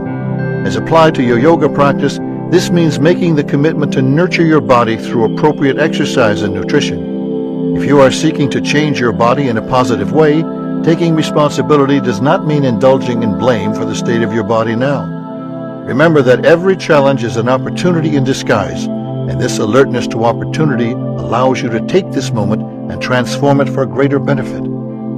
3. Establish your awareness in defenselessness. Do not waste your life energy defending your point of view or attempting to convince others. Remain open to all points of view without rigidly attaching yourself to any one of them. The third principle is of particular relevance to your yoga practice. There are many different schools of yoga without one right way. Every teacher and every system has its own variations on postures, pace, style, and intensity.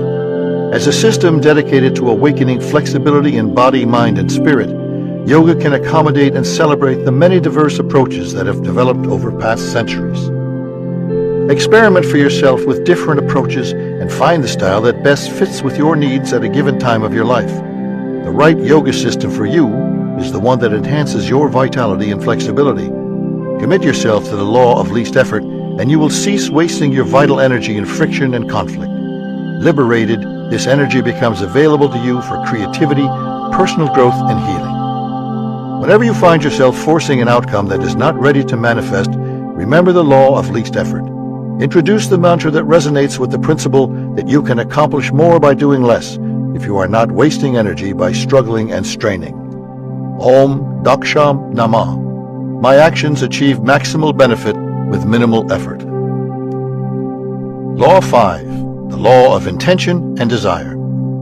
The fifth spiritual law of success is the law of intention and desire, which is based upon the recognition that at the level of the quantum field there is nothing other than energy and information. This quantum field, which is really just another name for the field of pure potentiality, is influenced by intention and desire. As a human being, you experience the quantum field subjectively as your own thoughts, feelings, memories, desires, needs, expectations, fantasies, and beliefs. You experience the same field objectively as your physical body and the physical world. At the level of the field, the collection of thoughts called your mind and the collection of molecules called your body are different disguises of the same underlying reality. The ancient yogic sages had an expression for this realization, Tat Tvam Asi, which translates as, I am that, you are that, all this is that, and that's all there is. If you accept that your personal body is not separate from the body of the universe, then by consciously changing the energy and informational content of your own body, you can influence the energy and information of your extended body, your environment, your world. This influence is activated by two qualities inherent in consciousness, attention and intention. Attention enlivens while intention transforms. If you want something to grow stronger in your life, direct more of your attention to it. If you want something to diminish in your life, withdraw your attention from it. Intention, on the other hand, catalyzes the transformation of energy and information into new forms and expressions. According to ancient yogic principles, your intention has organizing power. Accomplished yogis are masters of attention and intention. They can influence components of their physiology in ways that modern science used to think were impossible. Yogis can raise and lower their blood pressure, speed up or slow down their heart rates, increase or decrease their body temperature, and bring their respiratory system and metabolic activity to almost imperceptible levels. In Chapter 5, we will show you how to use your attention and intention for healing and transformation. As you become increasingly adept at governing your own body through the law of intention and desire, you will also experience your intentions being increasingly supported by nature. You can learn to harness the power of the law of intention and desire in your yoga practice and in your life by following these 3 steps. 1. Be clear about your intentions and desires. On a regular basis, take the time to write down a list of those things you would like to see manifest in your life. Review your intentions and desires prior to beginning your yoga practice and prior to your time of silent meditation. Modify your list as your desires are fulfilled or transformed, and observe how your intentions and desires evolve. When you take the time to document what you desire in your heart and mind, you accelerate the process of manifesting your desires in the world. 2. Even as you bring your intentions and desires into conscious awareness, surrender the outcome to nature. Cultivate an attitude of trusting that when things are not going exactly the way you intend them to, there is a grander design at work. You can probably identify times in your life when things were not going according to your plan, only to realize later that something better was waiting for you around the corner. When performing your yoga poses, maintain this inner attitude of surrender.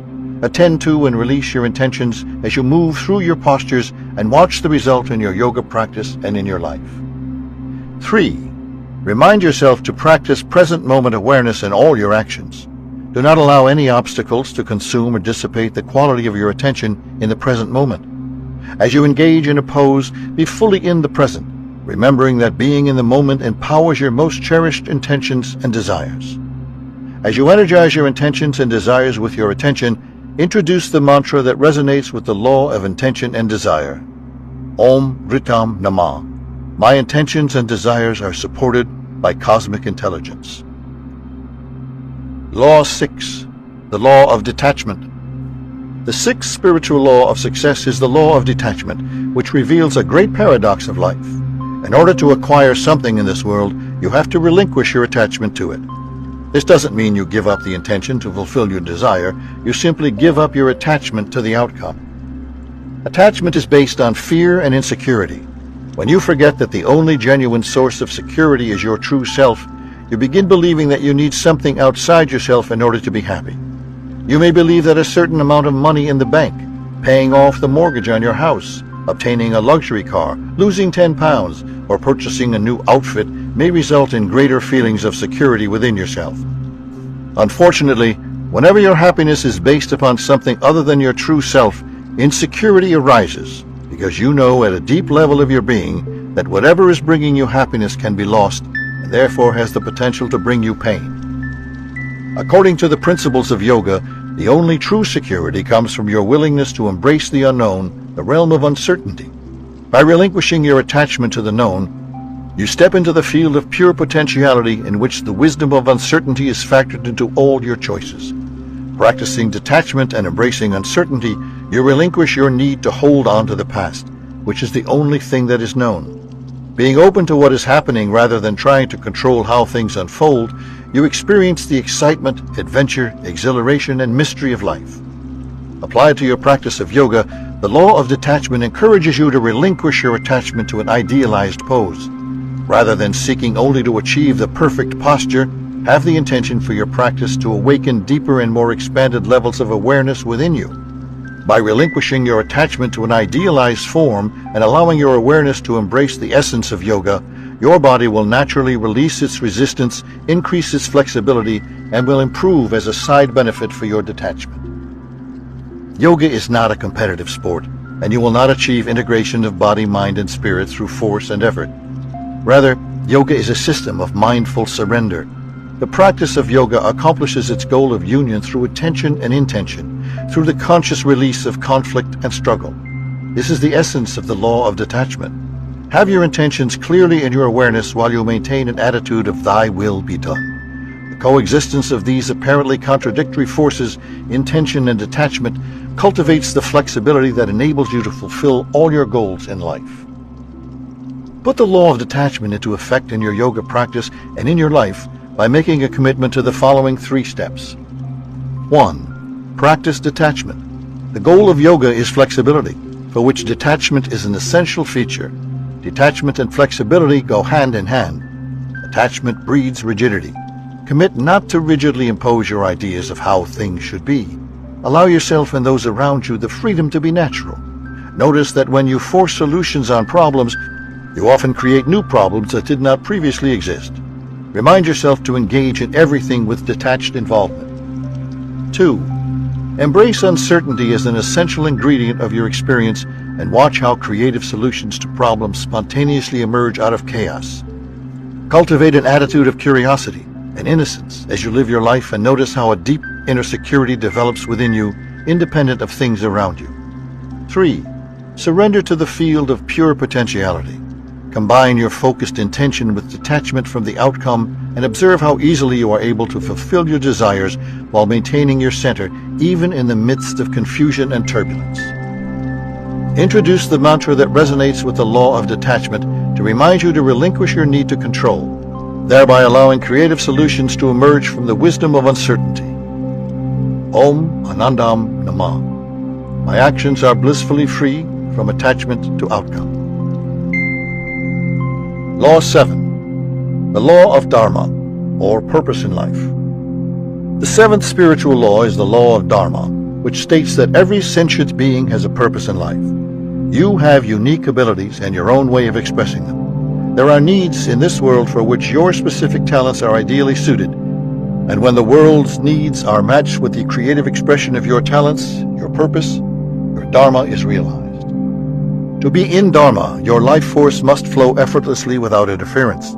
The practice of yoga provides a direct mechanism to release energy blockages in your body. When obstacles to the flow of your vital energy are removed, you become capable of expressing more expanded aspects of yourself. Increasing compassion, wisdom, and playfulness are evidence that your life is flowing in accordance with the law of Dharma. There are 3 major components to the law of Dharma. The first is that your ultimate purpose is to discover your higher self. Pursue the God or goddess inside you that wants to express the sacred purpose for which you were born. Awaken to the unbounded eternal witnessing awareness that is the essence of who you are and know yourself as a timeless, eternal being in the midst of time-bound experience. The second component of the law of Dharma is to acknowledge and express your unique talents. Take the time to honor your innate gifts by making a list of those things that you do well. One way to connect with your Dharma is to consider those things that you really love to do.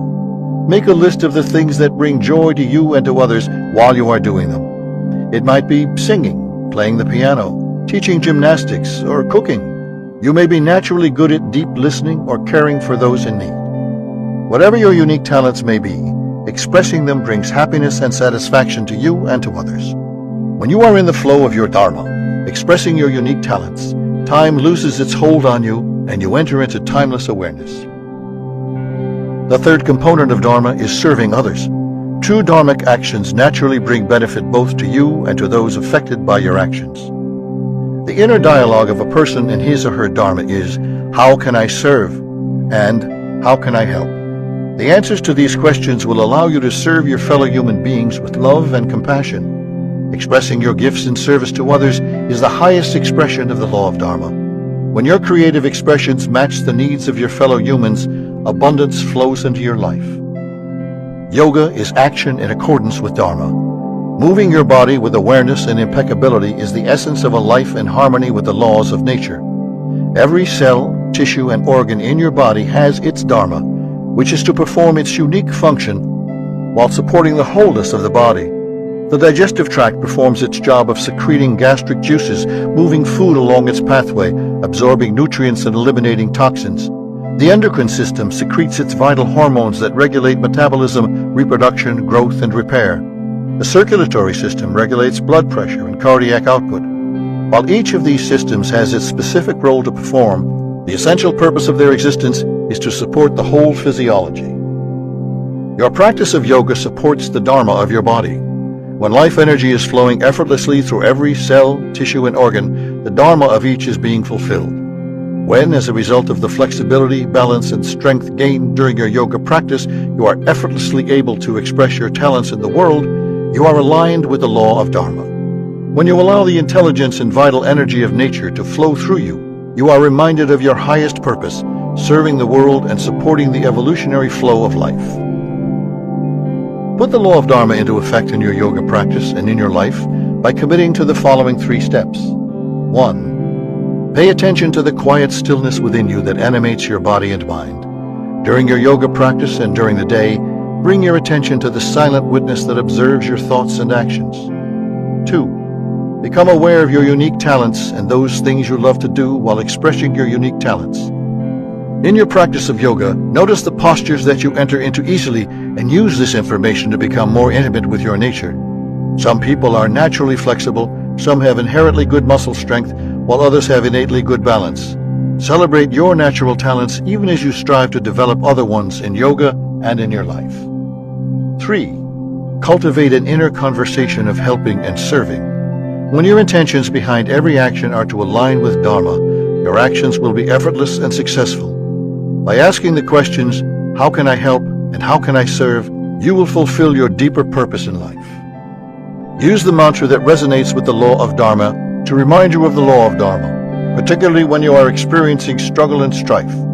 Using the mantra will help shift your inner conversation from what's in it for me to how can I help. Om Varunam Namah. My life is in harmony with cosmic law. Implement your insights. So far we have explored the theory and philosophy of yoga. Yoga is as much a science of action as it is a way of thinking about life. In the next chapters, we will present the essential technologies that, when practiced spontaneously, implement the theory of yoga into the experience of life. Meditation, regulating the life force, learning to hold and circulate energy, and moving with awareness are the fundamental technologies that need to be mastered for you to gain the full benefits of yoga on the level of your body, your mind, and your soul. Part 2. Meditation and breathing. 5. Meditation calming a turbulent mind. Empty the cup. Zen Master Nan Yin. Your mind is a thought-generating organ. Thought forms perpetually arise in your awareness. If you try to stop your thoughts with the intention of creating stillness in your mind, your mental activity may quiet for a few moments, but it will almost certainly start up again at full speed. The activity in your mind is communicated to every cell in your body. When your mind is turbulent, your messenger molecules communicate turbulence to your cells, tissues, and organs. If you can quiet your mind, you can send messages of peace and harmony to every cell in your body. To experience the real essence of yoga, the full integration of body, mind, and spirit, you need to develop the ability to calm your mental turbulence. A thought is a packet of energy and information. According to yoga, all thoughts can be classified as either memories or desires. When your mind is active, you are either thinking about something that happened in the past or are anticipating something occurring in the future. The Sanskrit word for memory or past impression is sanskara, while the word for desire is vasana. Impressions give rise to desires. If you see an advertisement for a flashy car, a tropical vacation spot, or a designer dress, an impression is laid down in your mind that may give rise to a desire. As a result of this desire, you are compelled to take some new action, such as going to a car dealership, calling your travel agent, or visiting your local boutique. The action that emerges from the desire is called karma. This endless cycle of impressions giving rise to desires, giving rise to actions, resulting in new impressions, is the circuitry that keeps your mind perpetually active. We can think of this circuit of sanskara, vasana, and karma as the software of your soul. As long as you are thinking, your mind is churning through the cycle of action, impression, desire, action, impression, desire, action. Meditation is the technology that enables you temporarily to escape from this cycle. Through the process of gently focusing your attention, known in yoga as dharana, while innocently witnessing the thought forms that come and go in your mind, dhyana, you enter into the gap between thoughts, glimpsing the domain of unbounded awareness, samadhi. Taking your mind from constricted to expanded awareness, meditation offers the most direct path to awakening the law of pure potentiality in your life. Your choices are limited while your mind is engaged in a particular memory or desire. People frequently get caught in habitual ruts of thinking, believing that they are stuck in a situation because they cannot imagine any other possibilities. Accessing the field of pure potentiality by going beyond conditioning through meditation opens up creative possibilities that previously were unavailable. Meditation can take many different forms, but there is a common theme. In every technique of meditation, the process takes you out of the conditioned mind and opens up access to the non-conditioned mind. This is accomplished by experiencing a thought in its less distinct, more refined aspects until eventually you experience the thought as it emerges from the non-local field of your awareness.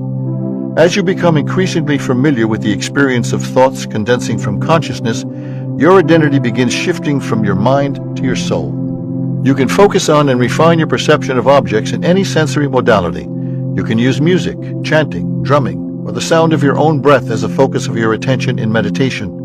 You can use visual symbols, a candle flame, pictures of people you love, or a sunset to expand your consciousness. You can go from local to non-local awareness through the sense of touch, from therapeutic massage to sexual rapture. You can even momentarily go beyond time and space through the sense of taste and smell. For every experience in the mind, it is possible to refine that experience so your awareness is less constricted and more expanded. This expanded state of mind is the ultimate expression of the law of pure potentiality, for all possibilities reside in and emerge from this field of unbounded awareness. Before it arises in your mind, a thought is in this domain of consciousness that is transcended to thought, a domain accessible through meditation. An ancient, powerful meditation technique involves asking the question, who is having these thoughts? By repeated inquiry, you reach the awareness that thoughts arise from a deeper domain of awareness over which your mind really has no control. In the yoga tradition, meditation classically involves the use of a mantra or primordial sound. The word mantra means instrument or vehicle of the mind.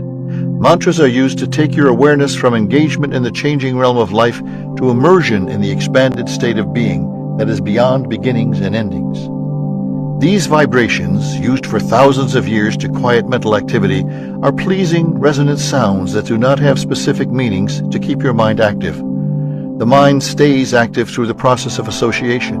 If you listen to your mind, it may sound like this. I need to reduce my credit card debt. I really didn't need to buy that sweater last week. I did need something to wear to Stan's party. The food was really great. I wish I hadn't eaten so much. I am definitely going to start exercising next week. I'm going to try to get Tanya to go out with me. I wonder if she got the job she was applying for. And on and on and on. Introducing a mantra temporarily interrupts the incessant association process that keeps the mind active. Introducing a thought that does not carry meaning momentarily breaks the cycle and allows you to glimpse the silent space between your thoughts. This starts the transformation of your identity from mind to spirit. The best-known mantra is the sound Aum or Om, traditionally said to be the sound the universe makes when it manifests from potential to perceptual. Using the sound that represents the junction point between local and non-local can take your awareness back to the field of awareness that gives rise to the mind. At the Chopra Center, we teach a mantra meditation technique called primordial sound meditation, which assigns a person one of 108 mantras based upon the date and place of a person's birth. This requires personalized instruction, which is available through our certified meditation instructors in most cities throughout the world.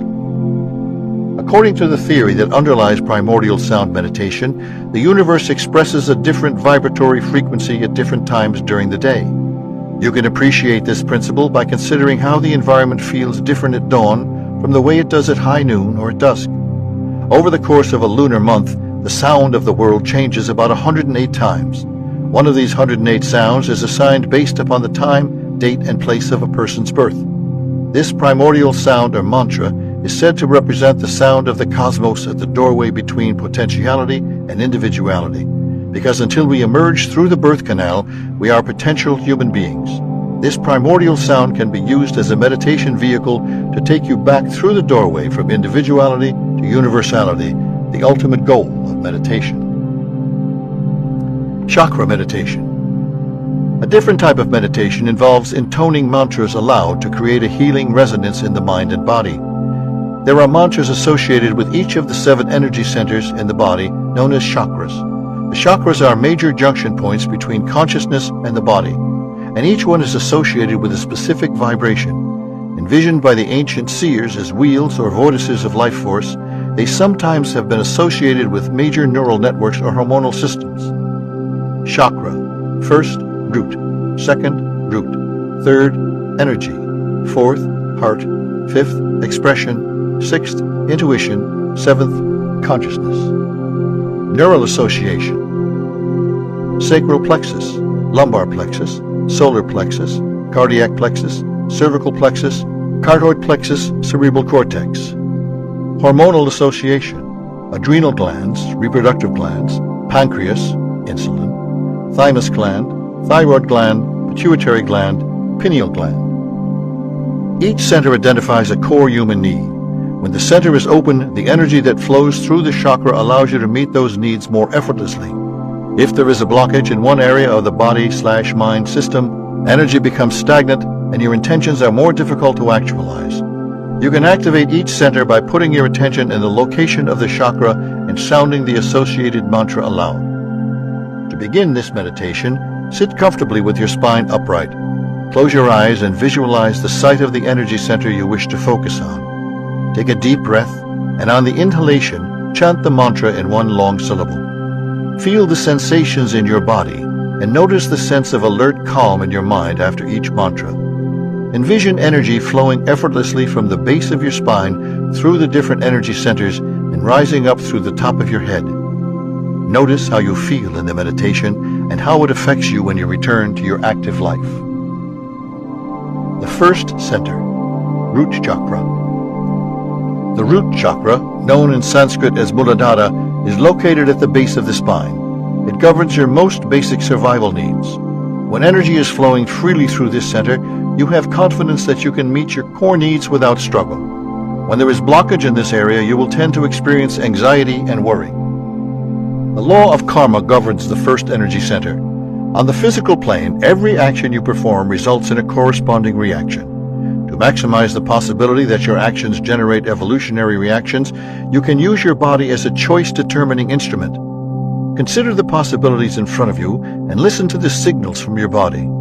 These sensations generating from the root chakra are either comfortable or uncomfortable. Your body evaluates every possible decision in terms of its likelihood to meet your needs for safety or increase the level of threat you experience. The first chakra, which connects you with the earth, provides essential information as to the potential nourishment or toxicity that is available to you as a result of the actions you are taking. Keeping energy open and flowing in this source chakra is key to both physical and emotional abundance. The color for this energy center is red. It is associated with the element earth and the sense of smell. The mantra for the first chakra is Lam. The second center, creativity chakra. The second chakra, called Svadhisthana, is associated with creativity and all its expressions.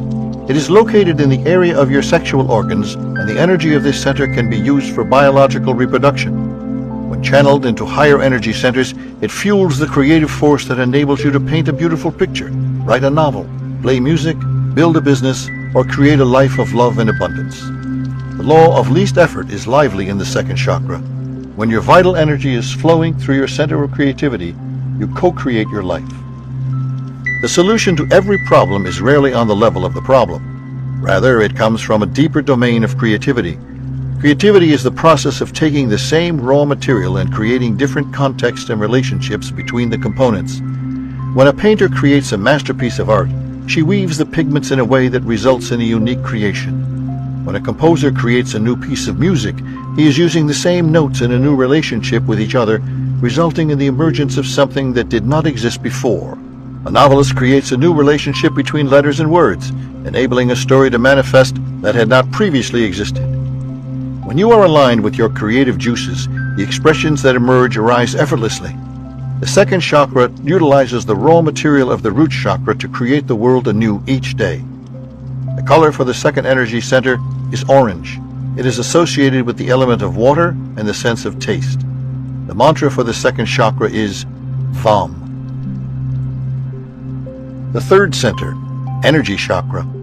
The third chakra, Manipura, is localized in your solar plexus. It is the seat of your power in the world. When this center is open and flowing, you are capable of translating your intentions and desires into manifestation. When it is blocked, you feel frustrated and ineffectual. The seeds of intentions and desires reside in your personal soul. Nourishing the seeds you wish to germinate with your attention will lead to their full expression. The law of intention and desire governs the third chakra. It is important to be clear about your intentions so you are not surprised when they bear fruit. The process of manifesting your desires is first to bring them into consciousness, then expand your awareness through meditation, then release your intentions and detach from the outcome. You can control your actions, but you cannot control the fruit of your actions. Keep your life energy flowing freely through your third chakra, and the light and heat of your intentions will radiate to the world. The color for the third energy center is yellow, like the sun. It is associated with the element of fire and the sense of sight. The mantra to clear and enliven the third chakra is Ram. The fourth center, heart chakra. The fourth chakra represents the unifying energy of love and compassion. Known as Anahata, the heart chakra is dedicated to overcoming separation and division. When the heart center is blocked, there is a sense of alienation from others. When the heart center is open and flowing, you feel connected at a deep level to all beings in your life. The law of giving and receiving governs the heart chakra. Love can take many different forms at different stages of life. The love of a child for his mother is different from a mother's love for her child. A friend's love is different from a passionate lover's love, or the love of a student for his teacher. The common thread in each of these expressions of love is the impulse to unify, to overcome separation. This is the nature of the heart. The law of giving and receiving, as expressed through the fourth chakra, establishes the principle that the heart is the organ that circulates love. The relationship between the physical heart and the emotional heart is more than metaphorical. Studies have shown that in patients with recent heart attacks, men who believe that their spouses love them suffer fewer complications and have better outcomes than men who are in conflicted marriages. People who perceive the world as hostile have a higher risk of premature heart attacks than those who feel the world is a nurturing place. Just the simple act of a cardiac nurse calling to check on the well-being of patients recently discharged from a coronary care unit can reduce the risk of rehospitalization. Every act of giving is simultaneously an act of receiving. Each time you welcome a gift into your life, you are providing the opportunity for someone to give. Just as a healthy physical heart receives blood from the periphery which it then oxygenates and pumps back out, your emotional heart stays healthy by receiving and giving love in all its forms. The color of the fourth energy is green. When flowing, it is the green of nourishment. When congested, it can be green with envy. It is associated with the element of air and the sense of touch. The mantra that awakens the fourth chakra is Yum. The fifth center, expression chakra. The throat chakra, called Vishuddha in Sanskrit, is the center of expression. When it is open and flowing, you have the confidence that you are capable of communicating your needs. When the fifth chakra is obstructed, a person will often feel that he is not being heard. To feel alive and empowered, it is important that this energy center is clear. Energy blockages in this area are often associated with thyroid problems or chronic neck pain. The law of detachment governs the throat chakra. An open fifth chakra enables you to express your truth without concern for censors or critics. This does not mean you say things that are intentionally hurtful or insensitive. On the contrary, people with open centers of communication are skillful in expressing their needs in ways that are life-supporting. Anxiety over how people will react to your views does not arise when energy is flowing freely through the chakra of expression. The law of detachment reminds you that you can choose your words and actions, but you cannot control the response to your words and actions. When your intentions are clear and your heart is open, you will spontaneously demonstrate right speech, trusting that the universe will handle the details. The color of the fifth energy center is blue. It is associated with the elements of ether or space and the sense of hearing. The mantra to open the fifth chakra is Hum. The sixth center, intuition chakra.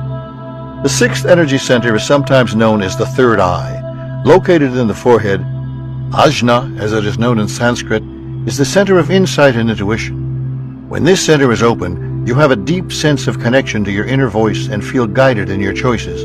When it is blocked, there is a sense of self-doubt and distrust.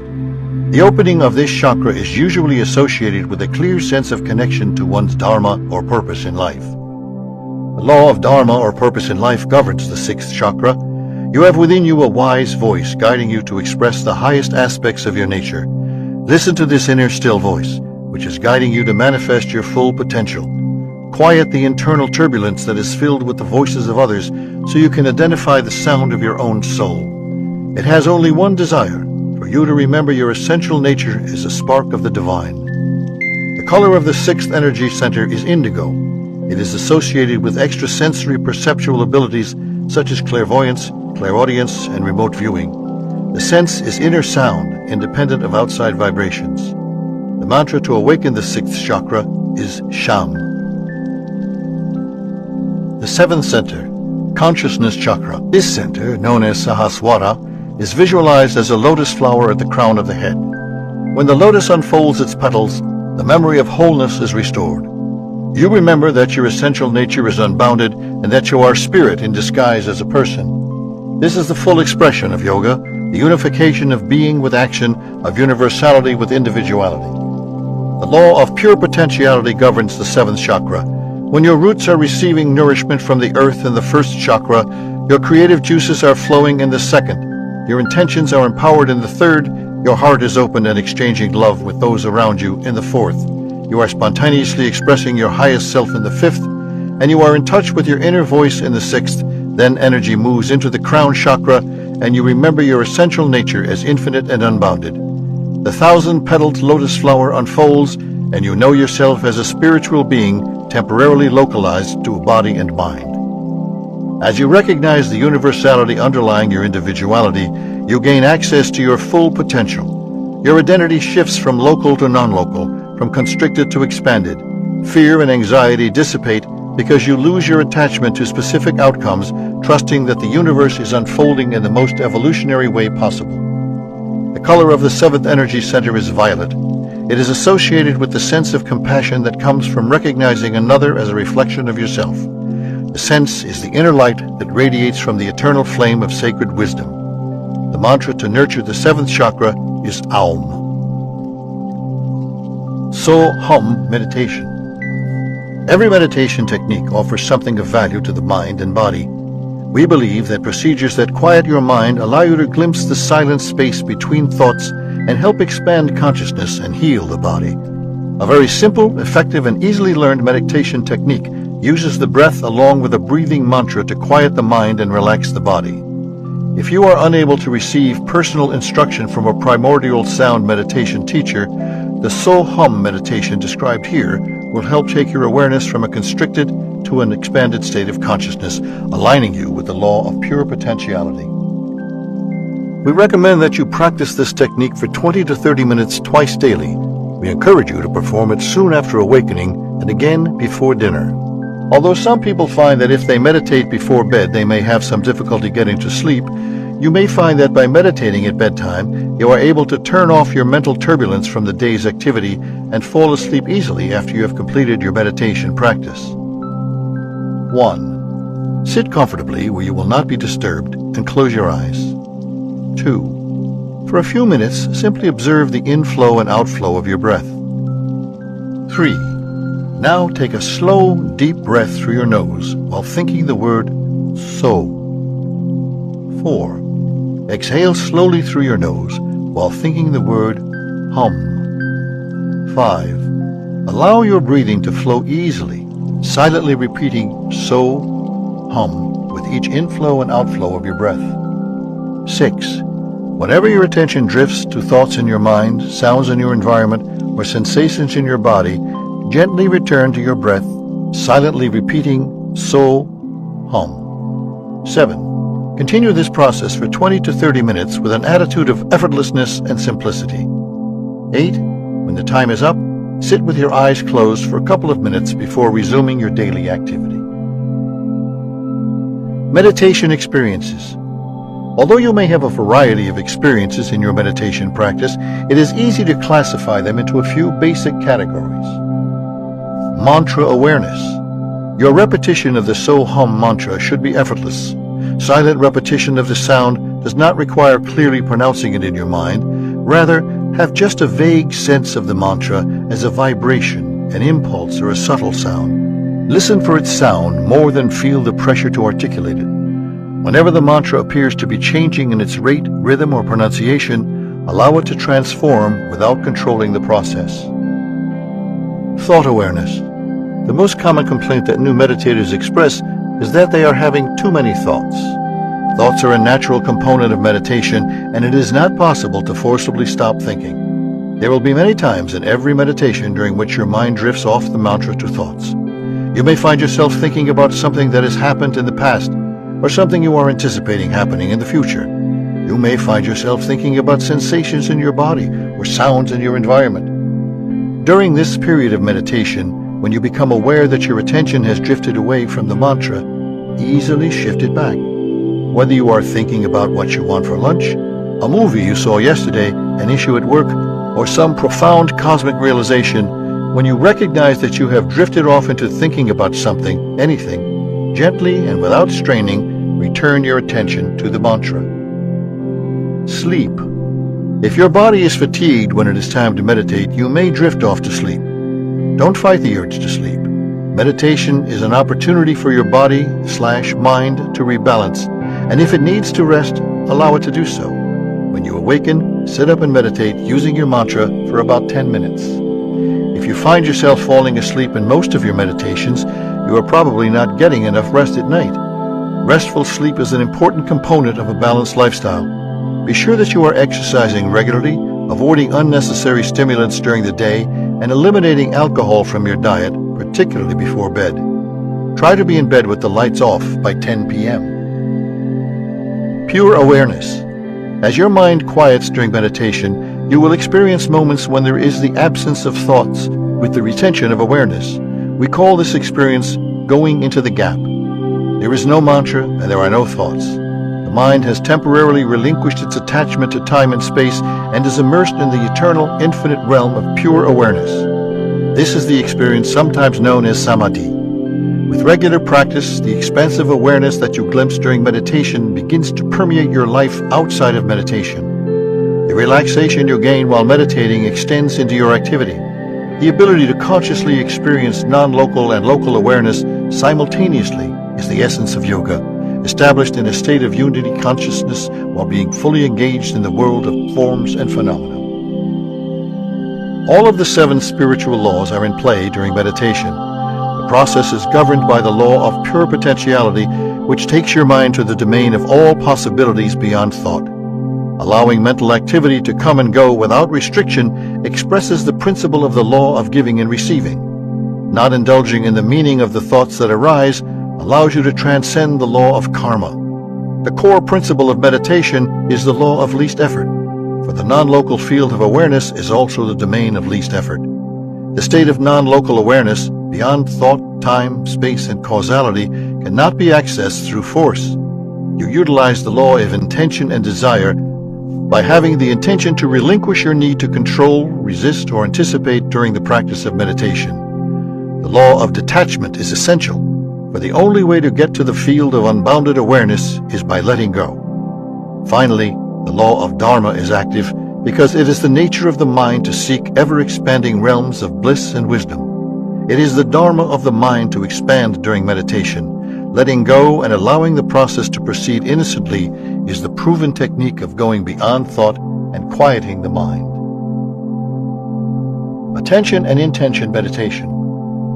As you become adept at calming the commotion in your mind through meditation, you can enliven healing and transformation in your body through conscious attention and intention. As we've said, accomplished yogis can regulate basic physiological functions through inner techniques that focus attention and intention. You can learn to slow your heartbeat, raise your body temperature, and influence your circulation. Try this simple attention and intention meditation to convince yourself that your mind and body are intimately linked.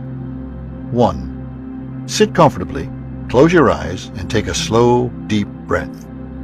Slowly exhale, releasing any tension you may be holding in your body.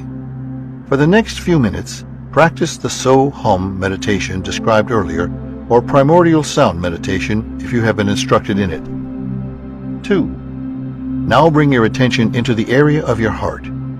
For a few moments, simply feel the sensations you are carrying in your heart, and then for a few minutes, consider all the things for which you are grateful.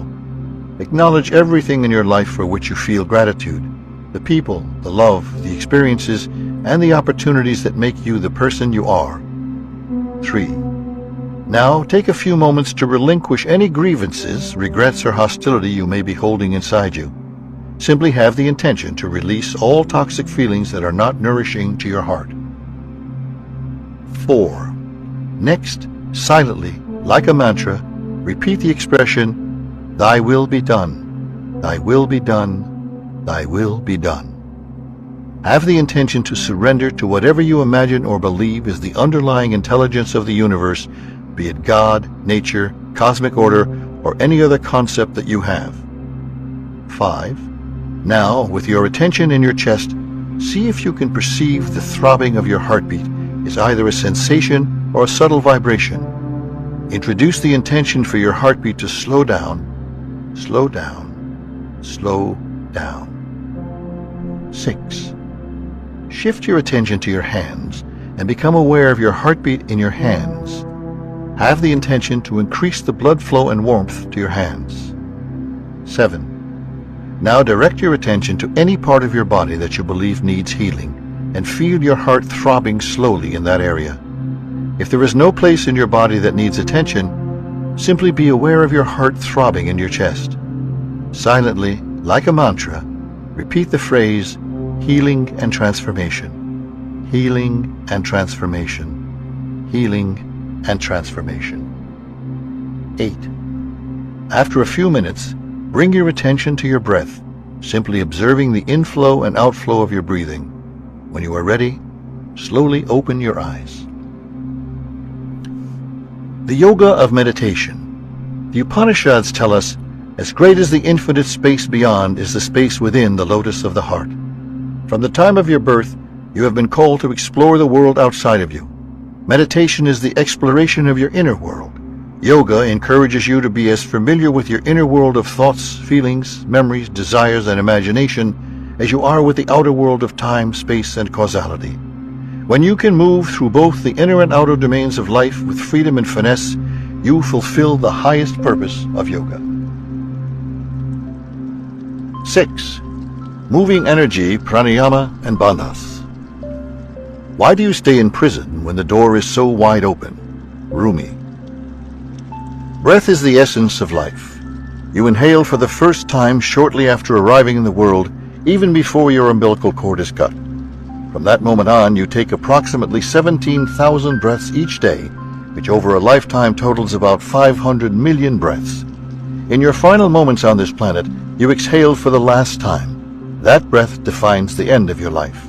Your breathing supports every experience you have from the time of your first inhalation to that of your last exhalation. Breath is life. In yoga, the breath is intimately associated with prana, which translates from Sanskrit into English as primordial impulse. Prana is the primordial life force that governs all your mental and physical functions.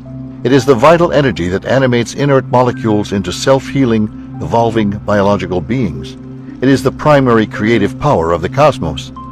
Learning to regulate your prana to calm, balance, cleanse, and invigorate your body/mind is a powerful technique of yoga. Your breath integrates many layers of your life, your environment, your respiratory tract, your nervous system, your mind, and every cell in your body. Regulating your breath enhances your physical, emotional, and spiritual well-being. It is the key to a healthy, vibrant life. For most people, breathing is the only autonomic nervous system function that they can influence. Modern physiology divides the nervous system into two main components: the voluntary nervous system and the autonomic nervous system. The voluntary nervous system is active when you clap your hands, wave your arms, or use your legs to walk. It is responsible for activating the muscles that form the hundreds of facial expressions you make in a day, as well as those that control your speech. Although many of these functions occur with only minimally conscious intention, you have the ability to initiate and stop the use of these muscle groups at will. The autonomic nervous system governs basic bodily functions, which you usually have no conscious ability to influence. These include core physiological functions such as heart rate, blood pressure, regulation of your temperature, the levels of hormones in your body, perspiration, and the movement of food through your digestive tract. Your autonomic nervous system also plays an important role in the regulation of your immune system. Modern neurological science suggests that most people are incapable of directly affecting these core physiological processes.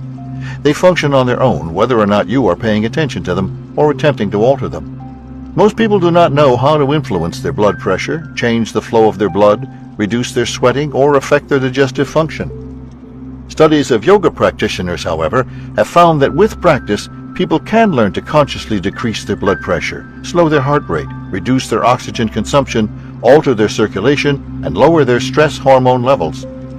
Learning to influence these usually automatic functions is a different set of skills from those we use to ride a bicycle or kick a soccer ball, but it is one that you can master with a little practice. Learning to regulate your breath is the first step in discovering how to influence other essential involuntary bodily functions. Left on its own, breathing does not require your conscious attention to consume oxygen or eliminate carbon dioxide. This is a good thing. Day and night, respiratory centers deep in your brainstem monitor the level of gases in your body and automatically adjust your breathing rate and depth. As anyone with asthma can testify, having to pay attention to breathing in order to get enough life-sustaining oxygen into your body is not desirable. Every human being is capable of temporarily overriding autonomic control over breathing by speeding up, slowing down, or holding the breath. Conscious alteration of the usually automatic breathing process has powerful effects on your mind and body and provides a window into your ability to influence other autonomic functions. While you have your attention on your breath, you can modify it. But as soon as you relinquish conscious control, your involuntary nervous system resumes its authority. Through the yogic practice of breathing exercises known as pranayama, you can use your breath to influence your physical and mental states. A variety of techniques to relax or invigorate your body/mind are described in yoga. They are easily mastered and have prompt and powerful effects. Pranayama breathing exercises. You can learn a lot about life by paying attention to your breathing. Right now, take a deep breath in and hold it. Feel the increasing discomfort that builds as you resist the natural impulse to let go. When it becomes too uncomfortable, release your breath and notice the immediate relief that you feel. Holding on to anything when it is time to let go creates distress in your body and mind. Now, take a breath, fully empty your lungs, and hold your breath. Become aware of the increasing discomfort that develops when you resist something from entering your life that you are meant to accept. Notice the relief that you feel as you take your next breath. Ingesting, absorbing, releasing, and eliminating, these are the key components of a healthy life and of natural balanced breathing. When these basic functions are working well, you are able to absorb what you need and eliminate what you don't, resulting in life-sustaining nourishment and detoxification. When you take a bite of an apple, for example, you ingest potential nourishment, but the energy and information contained within the food do not become available to you until you've absorbed the basic nutrients through your small intestines. In every substance you ingest, there are components that do not serve you, so a healthy digestive system releases the non-nourishing remains of the food into your colon. It is necessary to eliminate the residues of digestion on a regular basis for you to remain healthy. These same steps are applicable on an emotional level. When people engage in emotionally powerful relationships, they often ingest more emotional energy and information than they are capable of digesting. To maintain a healthy emotional life, we must all selectively absorb those aspects of the emotional experience that are nourishing while releasing and eliminating those components that, if retained, could be toxic. The law of giving and receiving is in continuous play during the practice of pranayama breathing exercises. Conscious breathing means focusing your attention on the perpetual exchange that is taking place between your personal body and the extended body of your environment. You exchange 10 billion trillion atoms with your surroundings with every breath you take. The atoms you inhale every day have traversed the bodies of living beings across the universe and across time. Within you right now, you have carbon atoms that once inhabited the body of a cheetah in Africa, a dolphin in the South Pacific, a palm tree in Tahiti, or an Australian aborigine. Ultimately, every particle in your body was stardust, created at the dawn of the universe. Your breathing is a continuous testimony to the law of giving and receiving. Conscious breath work is also an expression of the law of least effort and the law of Dharma. In a healthy body, breathing is an effortless process, automatically speeding up or slowing down, becoming deeper or shallower with the subtlest shift in your body's requirements for energy.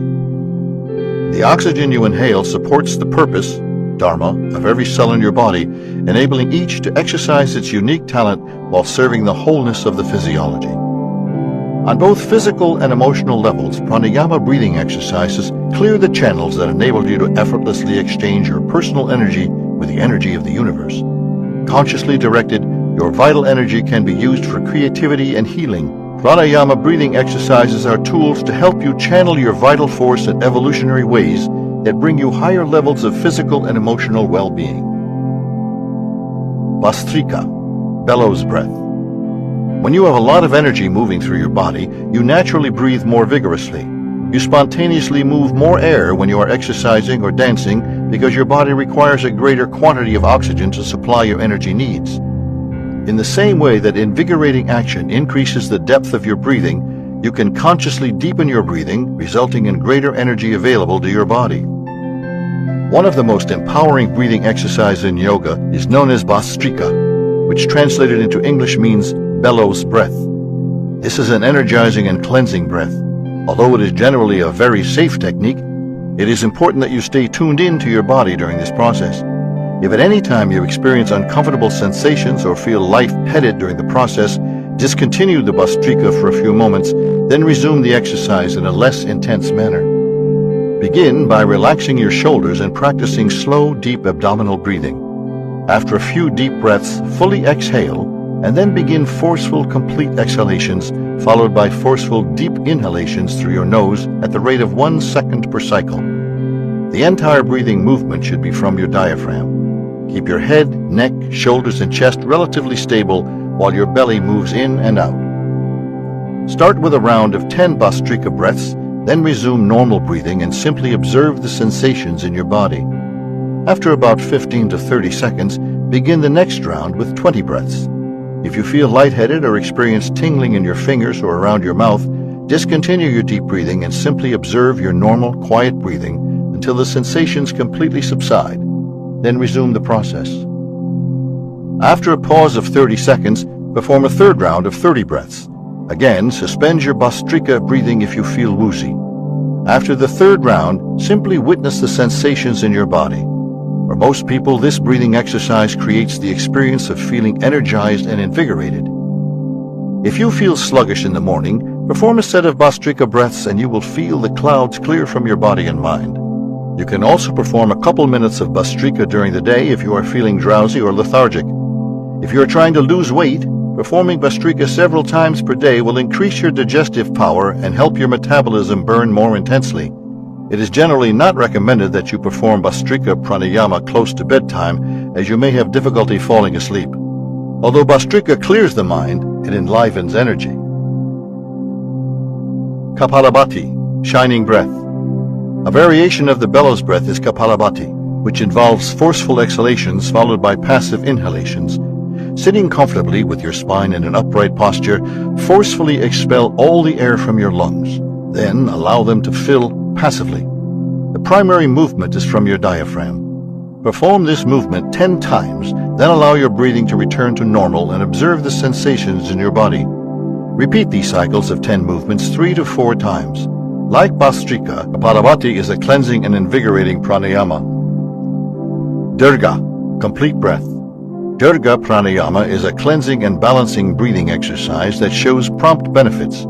It involves consciously filling 3 different areas of your lungs. You start in the lower chambers, move up through the middle thoracic regions, and finish with the upper spaces. This breathing technique is a simple expression of the law of intention and desire.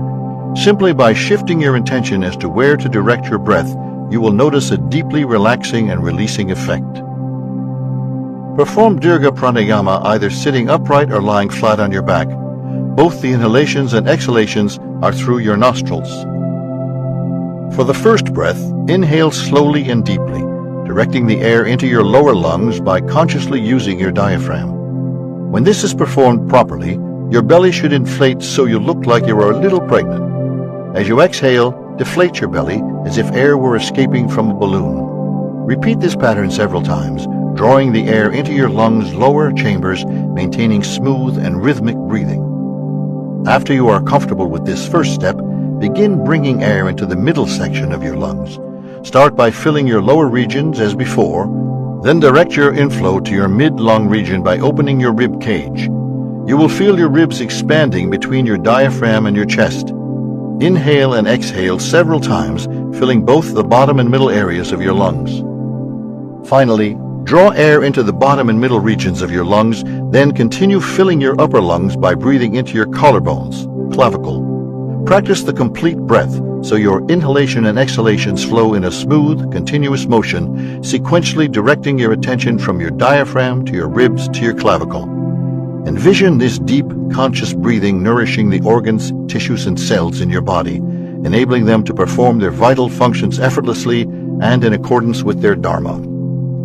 Ujjayi, success breath. The pranayama technique known as Ujjayi can help settle your mind and body when you are feeling irritated, frustrated, or overheated. Although the origins of the word are unclear, one interpretation is leading to success.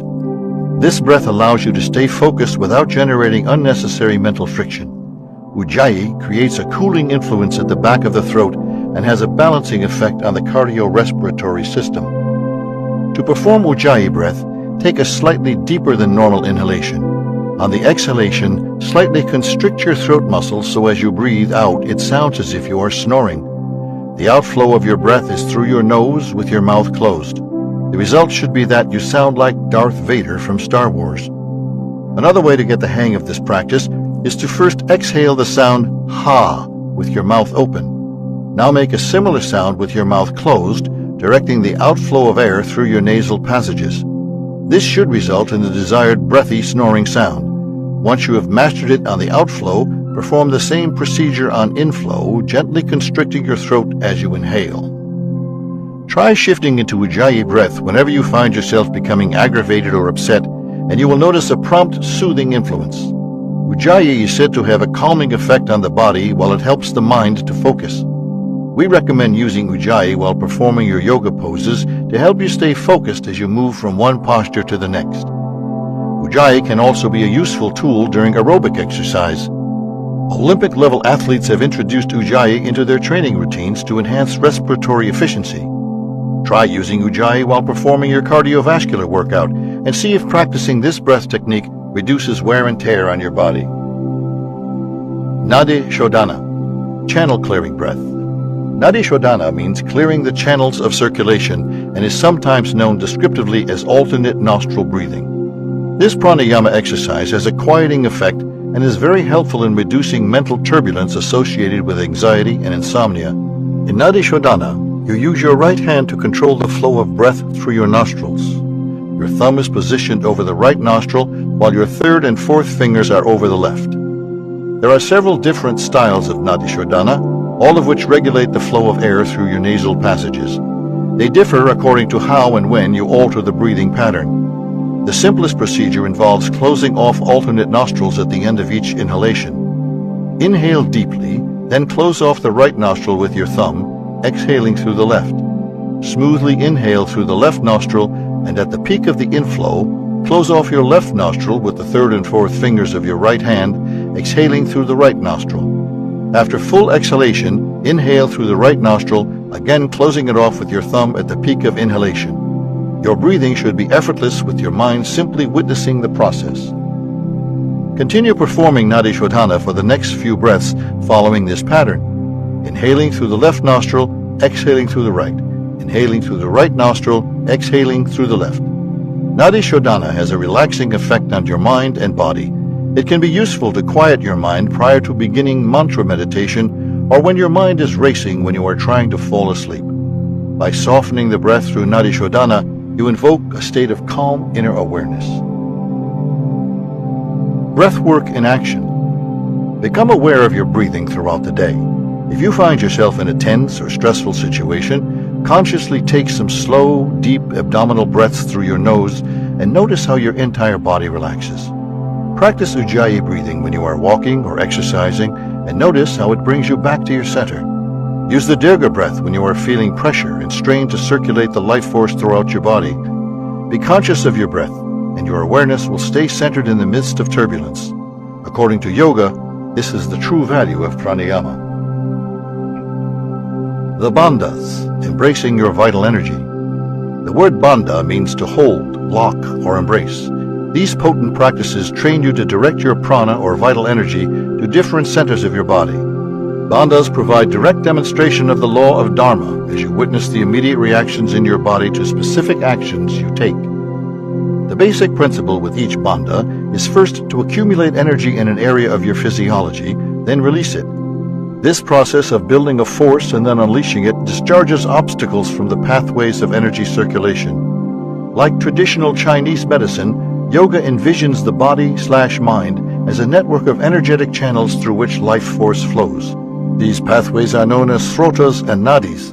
Srotas are circulatory channels in the physical body, whereas nadis exist in the subtle body. Health and vitality are dependent upon life energy flowing freely through the physical and subtle biological passageways. Jalandhara Bandha, Chin Lock. Sitting comfortably with your legs crossed in front of you, take a deep breath. While exhaling, bring your chin to your chest. Pressing your chin into your chest, inhale against your closed throat so that no air moves but your chest rises up. Hold this position for 10 seconds, then raise your chin and inhale normally. The word Jalandhara comes from two roots, Jala meaning network and Dhara meaning upward flow. Jalandhara is designed to stimulate the network of nerves and energy channels in the throat. Energy stagnation in this region is associated with chronic neck pain, hoarseness, and thyroid imbalances. Jalandhara traditionally has been used to strengthen the thyroid, relieve neck stiffness, and enhance mental clarity. Uddiyana Bandha, stomach lift. Sit comfortably with your legs crossed and your spine upright. Bend slightly forward. Placing your hands by your sides or on your thighs, bend slightly forward. Take in a deep breath and completely exhale, emptying your lungs as fully as possible. Make a motion as if you were about to take another inhalation, but instead lift your abdomen so that you are forming a hollow below your diaphragm. Hold this position for about 10 seconds, then release and take a normal in-breath. Repeat this motion 7 times. This bandha activates the solar plexus energy center, which governs digestion and the ability to translate your desires into manifestations. Blockages in this region are associated with digestive disturbances and metabolic imbalances. Developing the ability to regulate energy in this area of your body ensures that you have access to your core digestive fire. When your fire is burning brightly, you are able to extract the nourishment you need from your environment and discharge toxins that inhibit the flow or energy in your body/mind. Mula Bandha, root lock. Sitting with your legs crossed, bring your right heel as close to your groin as you can. With your eyes closed, begin contracting your anal sphincter muscles. Imagine as you are contracting that you are drawing your rectum upward into your abdomen. Hold this position for 10 seconds, then slowly release while you exhale. Repeat this process 10 times. Mula means root. The root chakra is the source of all energy in the body. Learning to regulate prana in this region will enable you to consciously direct your creative forces to the achievement of all your desires. Performing this bandha can help with a wide range of health conditions, including hemorrhoids, urinary incontinence, and sexual function problems. Pranayama exercises and bandhas bring your attention into your body and use your intention to move energy consciously. All success in life derives from this ability to consciously acquire, store, and release energy. Learning to harness the power of your intention is the essence of the law of intention and desire. Ability to direct your prana, your life energy, to eliminate toxicity from your body enables you to do less and accomplish more. Not wasting your energy resisting the flow of your life force is the essence of the law of least effort. Conscious breath work through pranayama and conscious energy management through bandhas teach you fundamental skills in governing the vital energy in your body. Pranayama breathing exercises and energy-regulating bandhas are fundamental practices that teach you how to manage your life energy efficiently and effectively. The practice of yoga is practice for life. Learning these fundamental skills will serve you in all aspects of your life. Part 3. Yoga Practice 7. Consciousness in Motion Yoga Asanas. Your body is precious. It is your vehicle for awakening. Treat it with care. Siddhartha Gautama. As you are listening to these words, bring your attention into your body. Without moving, notice your posture. How are you sitting? Are your legs crossed? Are you in a comfortable position? Is there a part of you that is straining? Now, make any adjustments in your position to enhance your comfort level. This is yoga. Changing your posture as a result of bringing your awareness into your body is the practice of yoga. The feedback loop is completed as changing your posture results in a spontaneous shift in your awareness. Yoga is good for your mind and good for your body. Of the 3 important components of a balanced fitness program, flexibility, strength, and cardiovascular conditioning, yoga directly provides the first 2 and has the potential to enhance the third. Scientific studies on the health benefits of yoga have found that it can be useful in a wide range of conditions, including hypertension, asthma, depression, arthritis, heart disease, epilepsy, and cancer. In the 7 spiritual laws of yoga program, we have chosen postures to expand your flexibility, strengthen your muscles, and improve your balance. Each of the 7 spiritual laws enlivens the practice of yoga, while the practice of yoga enlivens your awareness of the 7 spiritual laws. Whether you are a beginning or an experienced yoga practitioner, this program will energize your body while taking your mind to a more expanded state of awareness. Body awareness poses. We'll begin with postures that have the main purpose of enlivening body awareness. The word for position in yoga is asana, which means seat. An asana is a position that you assume consciously. Yoga is the practice of consciously choosing the seat you assume. Although on one level this means the physical position you place your body in, on another level it implies that ultimately you choose every position in life in which you find yourself. Yoga then becomes a practice for making your choices more consciously so that the consequences of them are success and happiness.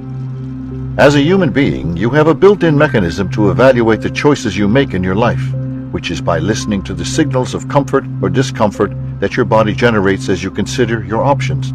This is the essence of the law of karma, which utilizes body awareness to make karmically correct choices. Learning to trust the feedback your body provides will enhance your ability to make karmically correct choices in life. There are 2 important benefits of practicing yoga poses that enhance mind-body integration. The first is that yoga postures enable you to be more aware of the signals your body is sending so you can interpret them accurately. It is easy for human beings to be so immersed in their minds that they lose awareness of their bodies. The body is sending signals of what it needs, but the mind is too preoccupied to notice the signs. The practice of yoga enables you to reduce the mental background noise so you can pay attention to the messages of your body. The second benefit of yoga is that regular practice of these poses will enhance your general level of physical and emotional comfort. If the background state of your body is one of chronic discomfort, it cannot be a reliable instrument by which you evaluate your choices. When using your body as an instrument for making choices, the subtle sensations of comfort or discomfort provide the guidance for right action. If your baseline state is disturbed, you will not be able to notice the shifts your body takes when considering different choices. Helping your body release obstacles that impede the healthy flow of life energy is a great benefit of practicing yoga postures. Practitioners at all levels can perform these body awareness poses. It is important to remember that yoga is not a competitive sport. The goal of yoga is to enhance the connection between your body, mind, and spirit.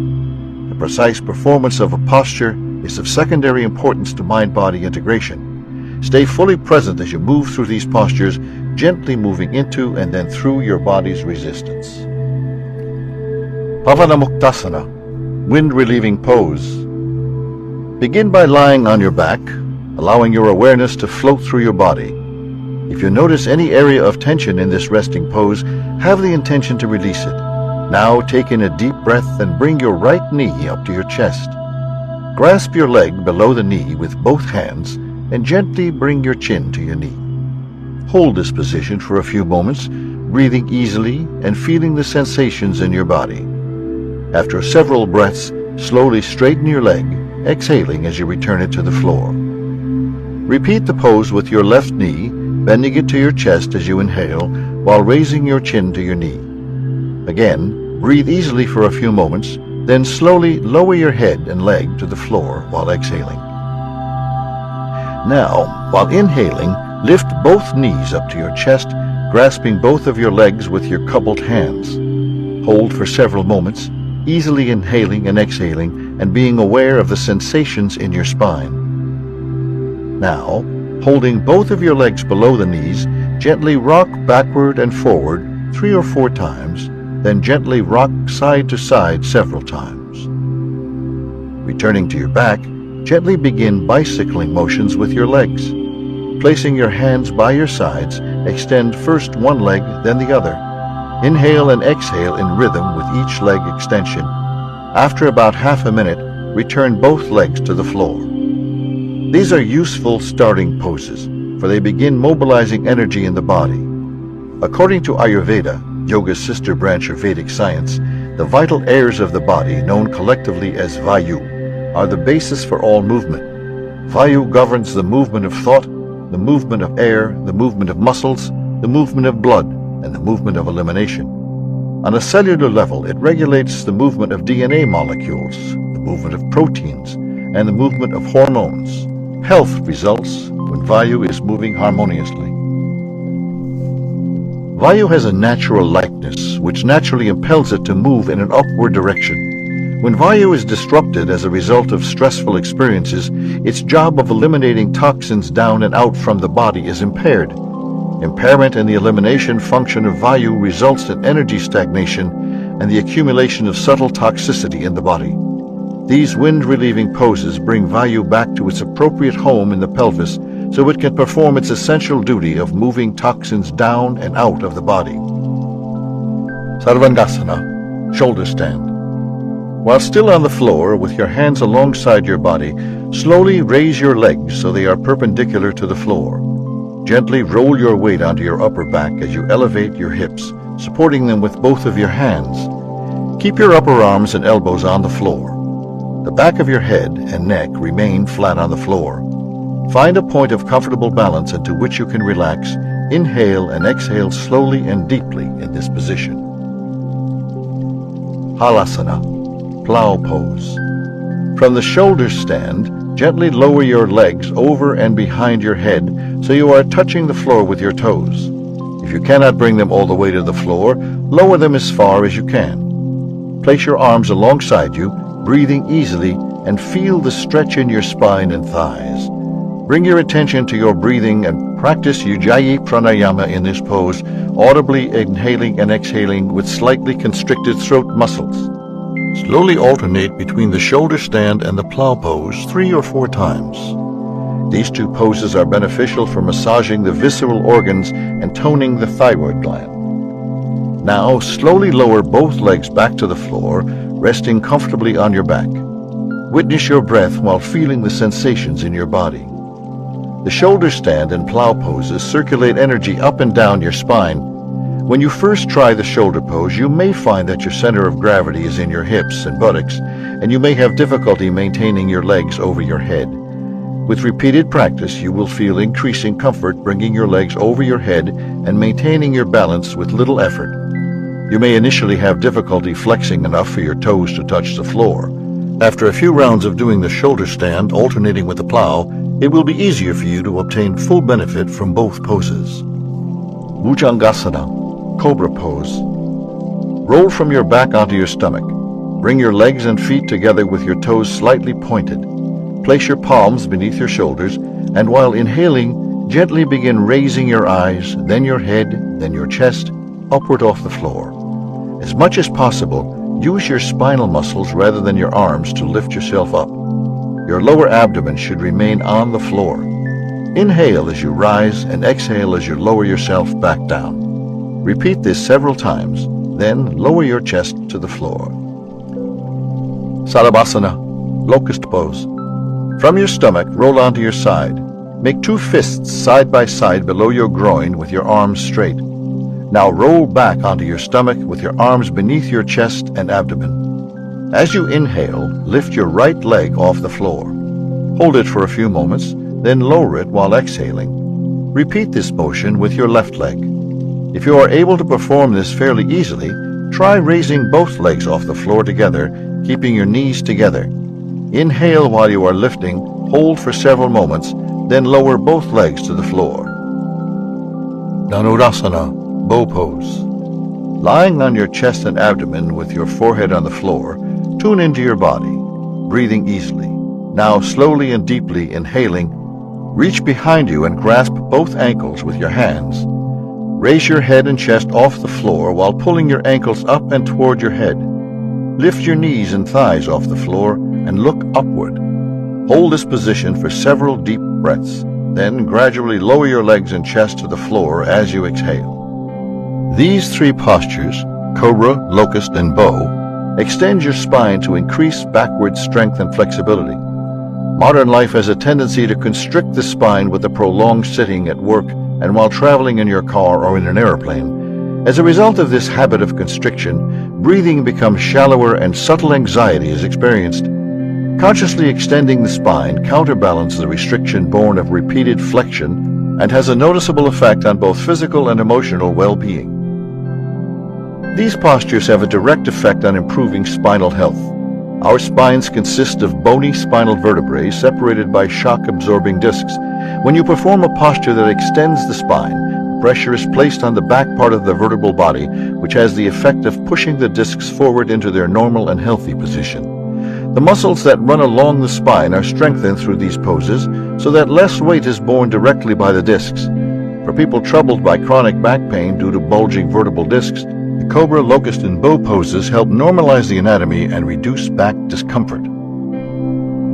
Janushirasana, Bent Knee Forward Bend. Rolling to your back, assume an upright sitting position with your legs out in front of you. Now bend your right knee and pull your foot tightly into your groin. Raising both hands over your head, exhale while slowly flexing forward at the waist, reaching forward to grasp your left ankle or foot. If you cannot bend forward far enough to reach your foot, hold your leg as far down as you can without straining. In this position, use your breath to consciously release further into the pose, having the intention to relax with each exhalation. Hold this position, breathing deeply for several moments, then slowly release. Repeat the pose with your left knee bent, flexing forward to grasp your right ankle or foot. Again, find your point of resistance, then introduce the intention to surrender, using your breath to release more deeply into the pose. Listen to the information your body is sending to you. This posture provides a stretch to the hamstring muscles at the back of the leg. Opening these muscles through this pose translates into a more fluid gait. Padmasana, Lotus Mudra. Cross both legs in front of you with your right ankle resting on your left thigh. If you can, bring your left ankle onto your right thigh, assuming a full lotus position. If you do not yet have the flexibility in your hips and legs to achieve a full lotus, remain in a half lotus with your left ankle beneath your right thigh. Now flex forward at the waist until you are resting your lower abdomen on your thighs. Relax into this pose for several slow, deep breaths. Grasp your hands together behind you and slowly lift your arms upward, keeping them straight. Hold this position for 10 seconds, breathing deeply, then lower your arms and slowly return to a sitting position. The classic lotus pose opens the pelvis and hips. Flexing forward in lotus increases the stretch in your hips and groin. Try switching the leg that is on top and notice how you are able to flex forward more easily each time. Utplati, uplifting pose. Continue sitting with your legs crossed in full or half lotus. Place your hands flat on the floor on both sides of your thighs. Lift your entire body off the floor and hold for 10 seconds. Then gently lower yourself to the floor. This posture requires some upper body strength. At first you may have difficulty raising your entire body. If so, allow your knees to remain on the floor while you raise your buttocks. Maintaining an upright pose, practice shifting your center point until you feel stable. If you practice the uplifting pose daily, you will begin lifting your entire body off the floor within 2 weeks. Remember that the primary purpose of this pose is to bring your attention inward, enhancing the communication between the mind and the body. Balancing poses. A healthy life is a life in balance. Yoga practice offers an opportunity for learning about dynamic balance. Maintaining mind-body balance provides the best platform to make karmically correct choices, enabling you to perform actions in the most efficient way. A life in balance is a life in Dharma, for every action supports the evolutionary flow of life in which minimal resistance and maximum success are generated. A balanced mind recognizes that we have control over the choices we make, but not over the consequences of the choices. Putting your attention on the action rather than focusing on the fruits of action is the key to successful living. Yoga offers the opportunity to develop a balanced mind by bringing your attention into a pose while relinquishing your attachment to the outcome. Bringing balance into your body will awaken balance in your mind, just as bringing your mind into balance will assist you in finding physical balance. The next set of postures is designed to awaken balance in your body and mind. Learning to maintain stillness in your body will help you cultivate stillness in your mind. At first, these balancing poses may be challenging for you, but if you practice them regularly, you will find them becoming easier each day until you have mastered them. Notice how achieving stillness in your body spontaneously supports mental stillness. Vrksasana, tree pose. Practicing this pose will help you develop the stability of a tree. Stand with your feet together and your arms resting comfortably by your sides. Close your eyes and become aware of your body's natural self-balancing movements. These subtle shifts in the activation of different muscle groups to keep you from falling are being orchestrated by an elaborate neuromuscular system. Balance centers in your inner ear and brain are continuously communicating with your postural muscles, helping you overcome the gravitational force that is trying to bring you down to the ground. Feel the law of least effort and the law of Dharma at work within you as you witness the perpetual adjustments that are occurring without your conscious input. Now, open your eyes and bend your right knee, bringing the sole of your right foot as high as possible onto your left thigh. Hold this position until you feel steady. Then, while balancing on your left leg, raise your arms over your head until your palms are together. Look straight ahead, breathing easily, and hold the pose until you barely require any adjustment to maintain your balance. Lower your right leg to the floor, close your eyes, and again, bring your attention into your body, tuning into your sense of balance and noticing any subtle changes that may have occurred as a result of holding the tree pose. Now bring the sole of your left foot onto the inner aspect of your right thigh as high as possible, balancing on your right leg. Maintain stillness for about 10 seconds, then return your left leg to the floor. Practice the tree pose whenever your mind is turbulent. You will notice that as you bring your attention into the present moment, your body becomes still and your mind quiets. Ekpadasana, 1-foot posture. Standing with your feet together, extend both arms in front of you so your palms are facing downward with your index fingers together. Balancing on your right leg, partially bend your left knee, bringing your left leg in front of you. Find your point of stillness while maintaining balance on your right leg. Once you feel stable, slowly bring your left leg behind you while flexing at the waist until your left leg is extended out parallel to the floor. While you balance on your right leg, your arms remain in front of you with your palms facing the floor. Bring your attention to your breath as you find your center point of stillness. Hold this pose for about 10 seconds, then slowly return your leg to the floor and resume standing with your arms at your sides. Close your eyes for a few moments, checking in with your body. Repeat the posture with your left leg on the floor, first finding your balance with your right leg in front of you, then slowly bringing it behind you as you gently lean forward with your arms reaching forward. Slowly return to a standing position with both feet on the floor. There will be times when your one-pointed attention locks into a pose and body and mind come together. This is the essence of yoga. You are in present moment awareness, and there is effortless communication between your body and your mind. Trikonasana, triangle pose.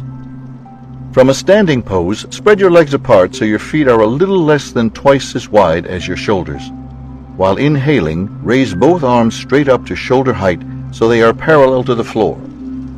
Turn your left foot 90 degrees outward, and bending from the waist, slide your left arm down your left leg until you can grasp your ankle just above your foot. If you cannot reach this far, grab hold of your leg as far down as you can reach. Bring your right arm up so it is straight and pointing directly toward the ceiling. Look up toward your reaching hand. Hold this triangle posture, breathing deeply for 5 or 6 breaths, then gradually return to an upright position with your arms outstretched. Close your eyes and check in with your body for a few moments. Repeat the pose with the opposite arm and leg. Turn your right foot outward 90 degrees and then slide your right arm down your leg, grasping your ankle while your left arm is pointing straight up. Take several slow, deep breaths before returning to an upright position. The classical triangle pose enlivens both balance and flexibility. Use this pose to open your chest. Stretching while maintaining your balance is a great skill to develop in your yoga practice and in your life. Dandayamana Konasana, standing angle pose. Standing with your legs apart and your arms outstretched at shoulder height parallel to the floor, slowly bend forward, grasping your ankles with your hands. If you cannot reach as far as your ankles, grasp your legs as close to your ankles as you can. Now gently pull your head down toward the floor while you press your hips upward. Hold this position for about 10 seconds while slowly inhaling and exhaling, using your breath to surrender further into the pose. Slowly return to an upright position, take a few deep breaths, then repeat the standing angle pose 2 more times. Notice how each time you go into this posture, it becomes easier to perform. Flexion into this pose is initiated from your hips. You will feel stretching in your groin and lower spine. If you cannot grasp your ankles, try resting your hands on the floor in front of you and gradually walk them back towards your feet. This pose allows you to see the world from a different angle, one of the benefits of yoga practice. Every person is a point of perspective, and it is easy for each of us to become attached to our particular point of view. Over time, this contributes to rigidity and judgment. Looking for opportunities to see the world from a new perspective nurtures flexibility in mind and body. Dandayamana Dhanurasana, standing bow pose. Stand with your feet together with both arms straight in front of you, palms facing downward. Bending your left knee, reach behind you with your left hand and grasp your left ankle. Flexing forward at the waist, pull your left leg upward as far as you can comfortably stretch it, keeping your right hand forward and parallel to the floor. You should feel a stretch in your thigh muscles. If you cannot maintain your balance without holding on, Grab onto the back of a chair with your hand until you find your center. Hold this pose for 10 seconds, then release your left leg and allow it to return to the floor. Repeat the pose on the opposite side, starting with your feet together and hands outstretched. Then reach back, grasping your right ankle with your right hand while you keep your left arm outstretched in front, palm facing downward. Hold this balancing pose for about 10 seconds, then slowly return to a standing position. The metaphor of the bow is used widely in yoga. To hit the target you are aiming at, you must first pull back to a still point that is full with potential. There is a classic Vedic story of an archery class in which Arjuna, with his brothers and cousins, are receiving instructions from the master archer, Drona. In a distant tree, Drona had placed a wooden bird onto which he had painted an artificial eye. He then asked each young man in succession to pull back an arrow, but not release it until the student described what he was seeing. The first apprentice said that he saw the bird, the tree, the surrounding land, and the other students standing around him. Drona told him to put down the bow without launching the arrow. Each subsequent student responded similarly upon being asked the same question. When it was Arjuna's turn, his response was, "All I see is the eye of the bird." When asked by Drona, "Don't you see the bird, the trees, and the surrounding people?" Arjuna replied, "No, Guru, all I can see is the eye." At this response, Drona instructed him to release the arrow, which struck a bullseye. The technology for success in life is first to pull back to a still, quiet inner place from which you can become clear about your goal and then act with the full power of your intention. In yoga, the bow poses remind you to dive deep within yourself to find your quiet, unbounded state of awareness. When you act from this expanded domain of consciousness, your intentions will be powerful and success will be more likely. Garudasana, Eagle Pose. Most people find the eagle pose challenging when they first try it, but it usually can be mastered within a short period of time. Standing with your feet together, bend both knees, then shift your weight to your left foot. Cross your right leg around the front of your left until you can hook your toes inside your left calf muscle. You will need to keep your left knee bent to achieve this. While your legs are wrapped and maintaining your balance, bend your right elbow and cross your left arm between your right arm and your chest.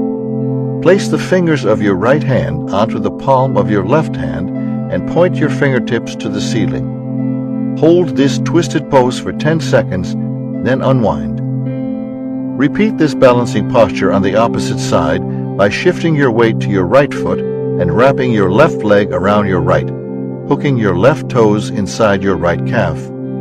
This time, wind your right arm around your left so that the fingers of your left hand rest in your right palm. The opposite leg and arm are on top. In Vedic mythology, Garuda is the eagle god, half bird and half man. He is frequently shown carrying Vishnu, the god who maintains the universe.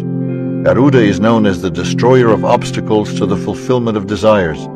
Develop the focused attention and balance required to master the eagle pose, and obstacles will dissipate from your life. Practice these balancing poses on a regular basis, and in addition to mastering the postures, you will find it easier to maintain your balance in all situations in your life. An underlying fundamental principle of yoga is the relationship between the individual and the cosmos, between the microcosm and the macrocosm. The skills gained during the practice of yoga translate into life skills. Everyone can benefit from greater balance in life. Yoga in motion. Salutations to the sun. The 12 poses of the sun salutations offer an opportunity to enhance flexibility and strength while improving circulatory health. The set of postures has been described as the most complete exercise available, so if you have only limited time for yoga, the sun salutations are your best choice. Through the 12 poses of the sun salutations, all major muscle groups and all major joints are exercised.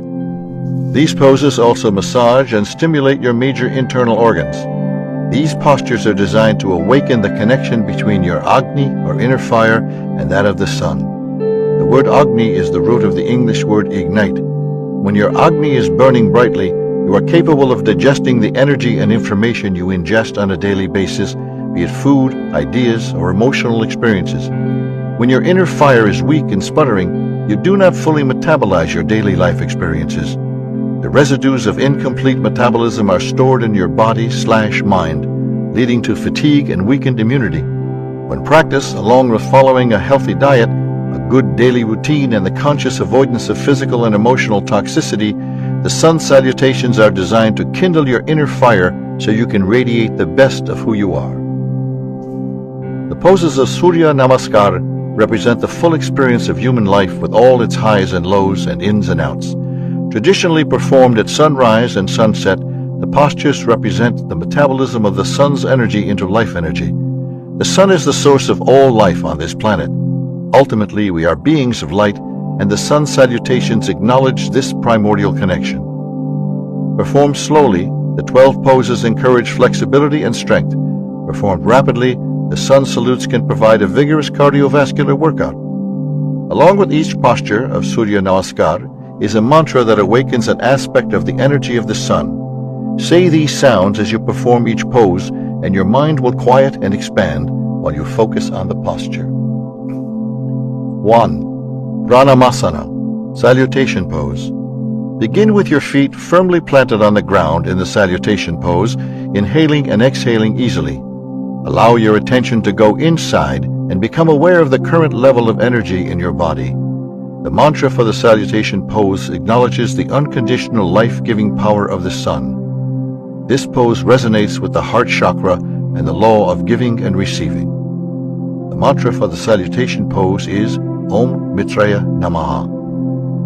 2. Hasta Uttanasana, Sky Reaching Pose. With your buttock muscles tightened, begin stretching up toward the sky while inhaling into the sky reaching pose. Stretch upward through your back, chest, arms, and neck.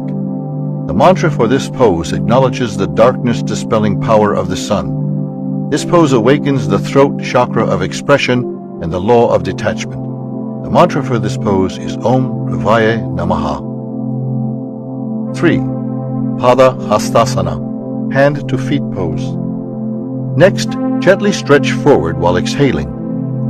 Place your hands on the outsides of your feet, gently pressing your head toward your knees. Bend your knees as much as you need to in the hand to feet pose. In this forward flexion, you balance the extension of the previous pose. The mantra for this pose acknowledges the continuous movement of the sun, which induces daily and seasonal rhythms. It is associated with the creativity chakra and the law of least effort. The mantra for this pose is Om Suryaya Namaha. 4. Ashwa Sanchalanasana, Equestrian Pose.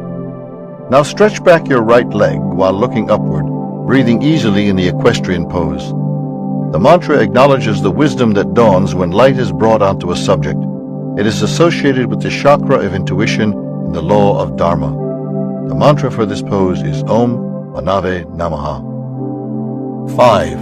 Parvatasana, Mountain Pose. Next, move into the mountain pose with both legs straight and together, raising your buttocks into the air, stretching your arms. The mantra for this pose celebrates the unlimited power of the sun. It is associated with the throat chakra of expression and the law of detachment. The mantra for the mountain pose is Om Kaigaya Namaha. 6. Ashtanga Namaskar, 8 Limbs Pose.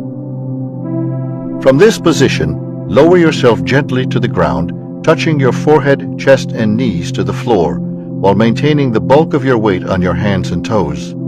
This is the 8 Limbs Pose. The mantra acknowledges the nourishment the sun provides to all living beings on earth. It is associated with the solar plexus, energy chakra, and the law of intention and desire. The mantra for the 8 Limbs Pose is Om Pushne Namaha. 7. Bhujangasana, Cobra Pose. Move directly into the Cobra Pose, rising off the ground using primarily your back and chest muscles. Do not overextend by pushing off with your hands. The mantra for this pose acknowledges the inner light that is reflected in the outer light of the sun. This pose resonates with the creativity chakra and the law of least effort. The mantra for the Cobra Pose is Om Hiranya Garbhya Namaha. Return Cycle. The second half of the sun salutations is a retracing of the first half. 8. Parvatasana, mountain pose. Return again to the mountain pose, this time introducing the mantra Om Marichiye Namaha, which acknowledges the transformational power of the sun. The Sanskrit name for black pepper is Marich. It is believed to contain large amounts of solar energy. 9. Ashwa Sanchalanasana, equestrian pose. Then move into the equestrian pose, this time with your left leg back. This mantra, Om Aditya Namaha, acknowledges the maternal nurturing aspect of the sun. 10. Padahastasana, hand to feet pose.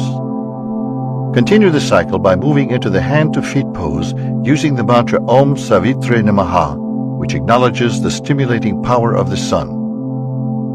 11. Hasta Uttanasana, sky reaching pose. Then move into the sky reaching pose, reciting the mantra Om Arkaya Namaha, which acknowledges the energizing aspect of the sun. 12. Pranamasana, salutation pose. Finally, return to the beginning by moving back into the salutation pose using the mantra Om Baraskaya Namaha, which acknowledges the aspect of the sun that kindles the memory of wholeness. The speed and vigor of the poses should be adjusted to suit your body type. It's best to start with a total of 10 sets. As you become more comfortable, you can gradually increase the number. Breathe in harmony with the movements so that you're inhaling each time the body is extended and exhaling each time you move into flexion. The postures are most beneficial when performed in a smooth, flowing, sequential manner. According to yoga, if you do the sun salutations every day of your life, your mind will remain alert and vibrant, and your body will be light and flexible. Sun salutations in a chair. We believe that the sun salutations provide such benefit, and we have developed a modified version that can be performed in a chair. You can perform these modified sun salutations while riding as a passenger in a car on an extended road trip, sitting at your desk at work, or flying in an airplane. These poses relieve tension in your spine, enhance circulation, and ease soreness in your muscles. Begin with the salutation pose by sitting comfortably in your chair with your spine upright and your hands at your chest, breathing easily. Inhaling, reach upward with both hands into the sky reaching pose, extending your spine. Bending forward into the hand to feet pose, lay your chest on your knees and allow your hands to rest alongside your feet. Exhale. Arching your back into the extension pose, similar to the equestrian pose, pull your left knee up while looking toward the ceiling. Inhale. Partially exhale while bringing your chin down toward your left knee into the flexion pose, similar to the mountain pose, gently rolling your back forward. Again, flex forward into the hand to feet pose with your chest on your knees and your hands on the floor next to your feet. Exhale fully. With your hands and arms remaining down by your legs, arch your back and neck into the cobra pose while inhaling partially. Now fully inhale as you bring your right knee up into the extension pose, similar to the equestrian pose, while extending your back in a gentle arch. Partially exhale as you bend forward into the flexion pose, similar to the mountain pose, bringing your chin to your right knee. Fully exhaling, bend forward into the hand to feet pose with your chest on your knees, your neck flexed, and your arms alongside your legs. Stretch upward into the sky reaching pose, extending your spine while fully inhaling. Return to the resting salutation pose with your hands at your chest, breathing easily. Energy opening poses. Life energy flows up and down the spinal column. In yoga, the 7 chakras are connected through 3 energetic pathways known as Ida, Pingala, and Sushumna. Ida carries prana through the left side of the body, conducting feminine lunar energy. When you are breathing through your left nostril, your Ida channel is open and receptive energy is active in your body/mind. Pingala is the conduit for energy on the right side of the body, transmitting masculine solar energy. When you are breathing through your right nostril, your active goal-directed energy is more dominant. Sushumna runs up the middle of the body, providing the connection between the root chakra at the base of the spine and the lotus center at the crown of the head. When these channels are open, vital energy is able to flow freely.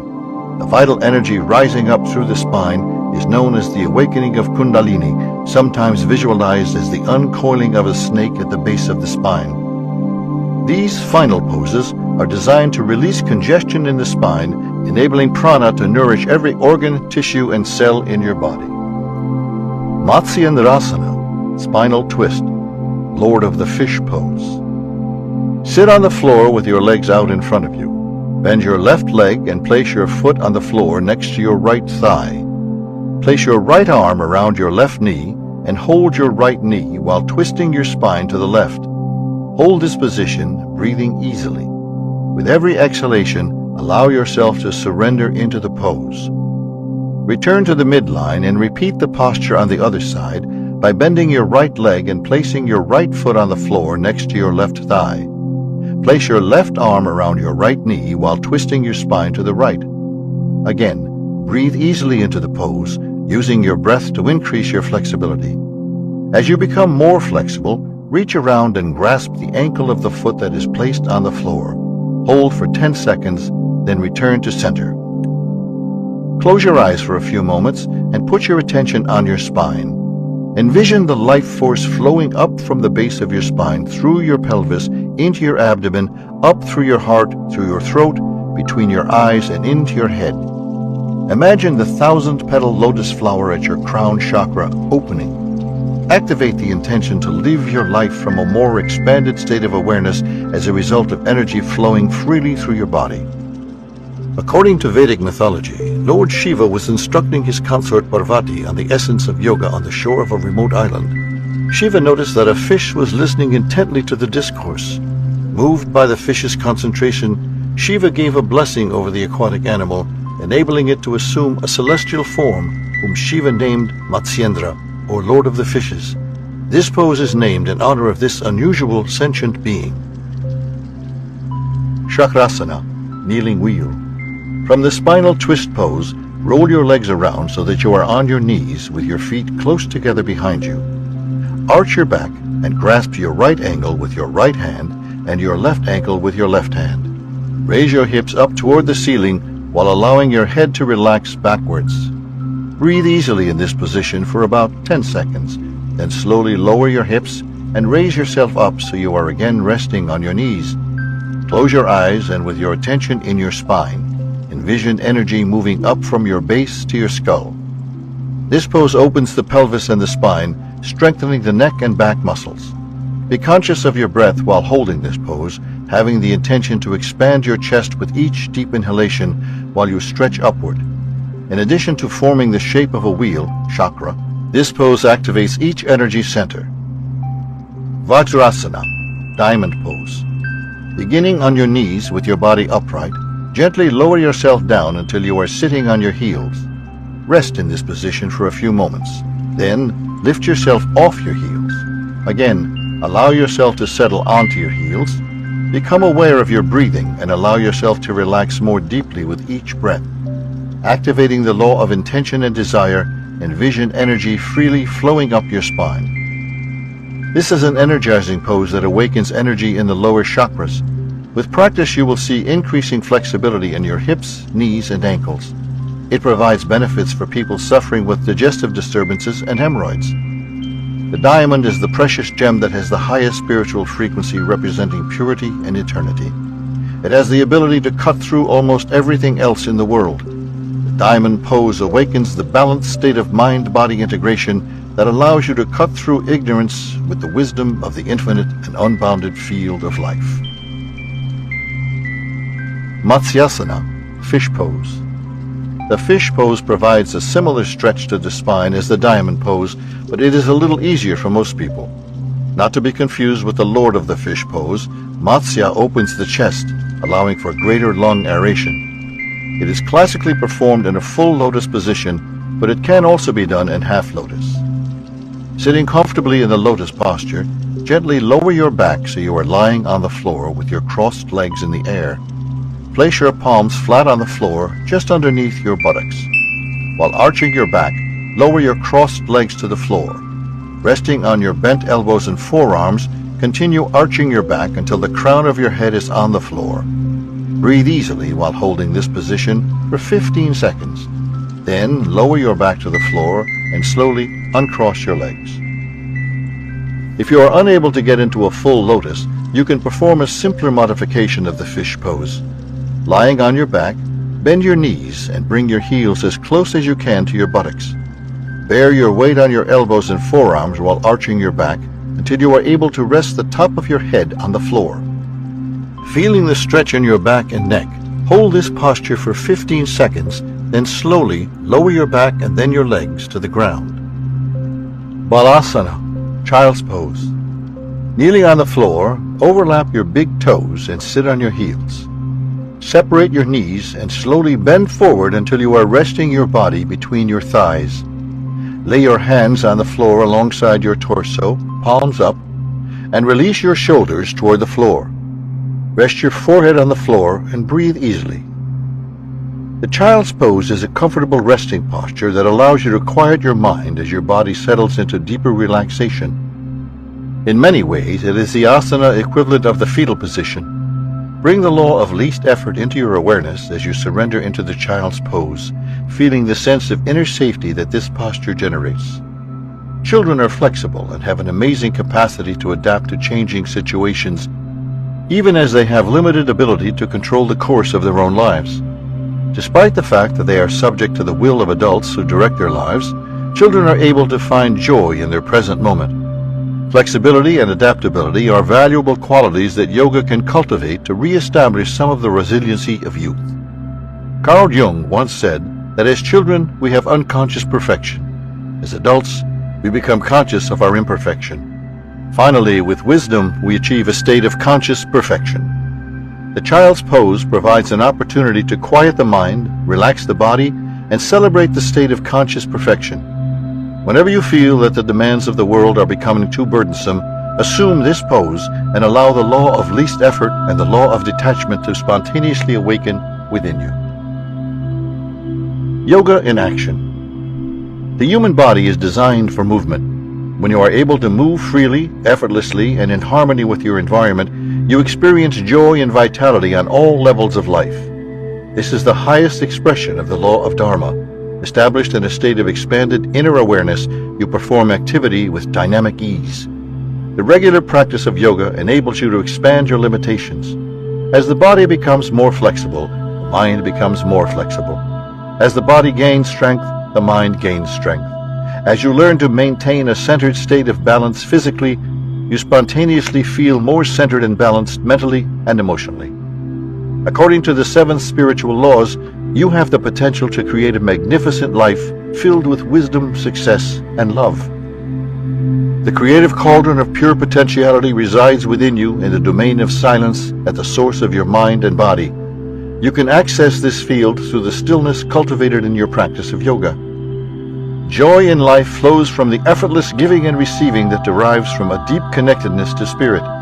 Every breath and movement you perform in yoga reminds you to allow vital energy to flow freely between your personal body and your extended body, spontaneously awakening the law of giving and receiving in your life.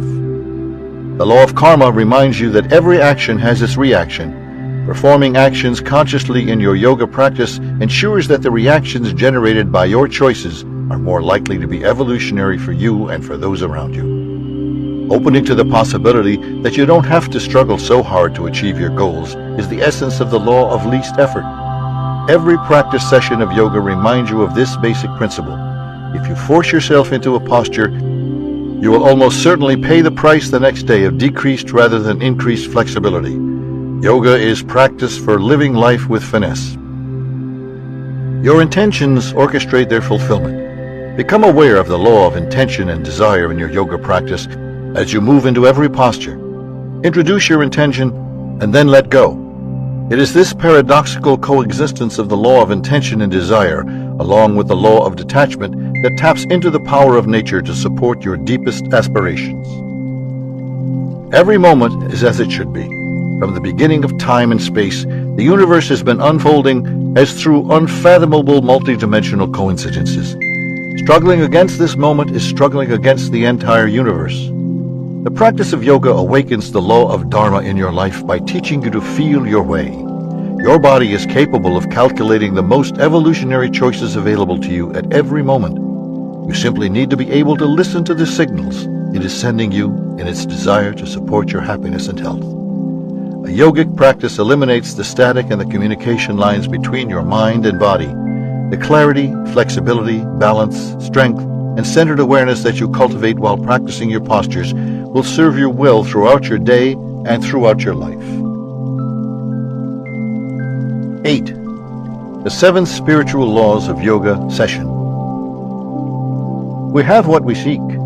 It is there all the time, and if we give it time, it will make itself known to us. Thomas Merton.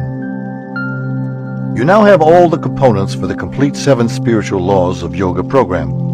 The full program is designed to take your body and mind from a state of deep silence through conscious breathing into positions that enhance flexibility, strength, and balance. Vigorous performance of the sun salutations will also help condition your cardiovascular system, while energy-governing exercises enable you consciously to channel your vital force.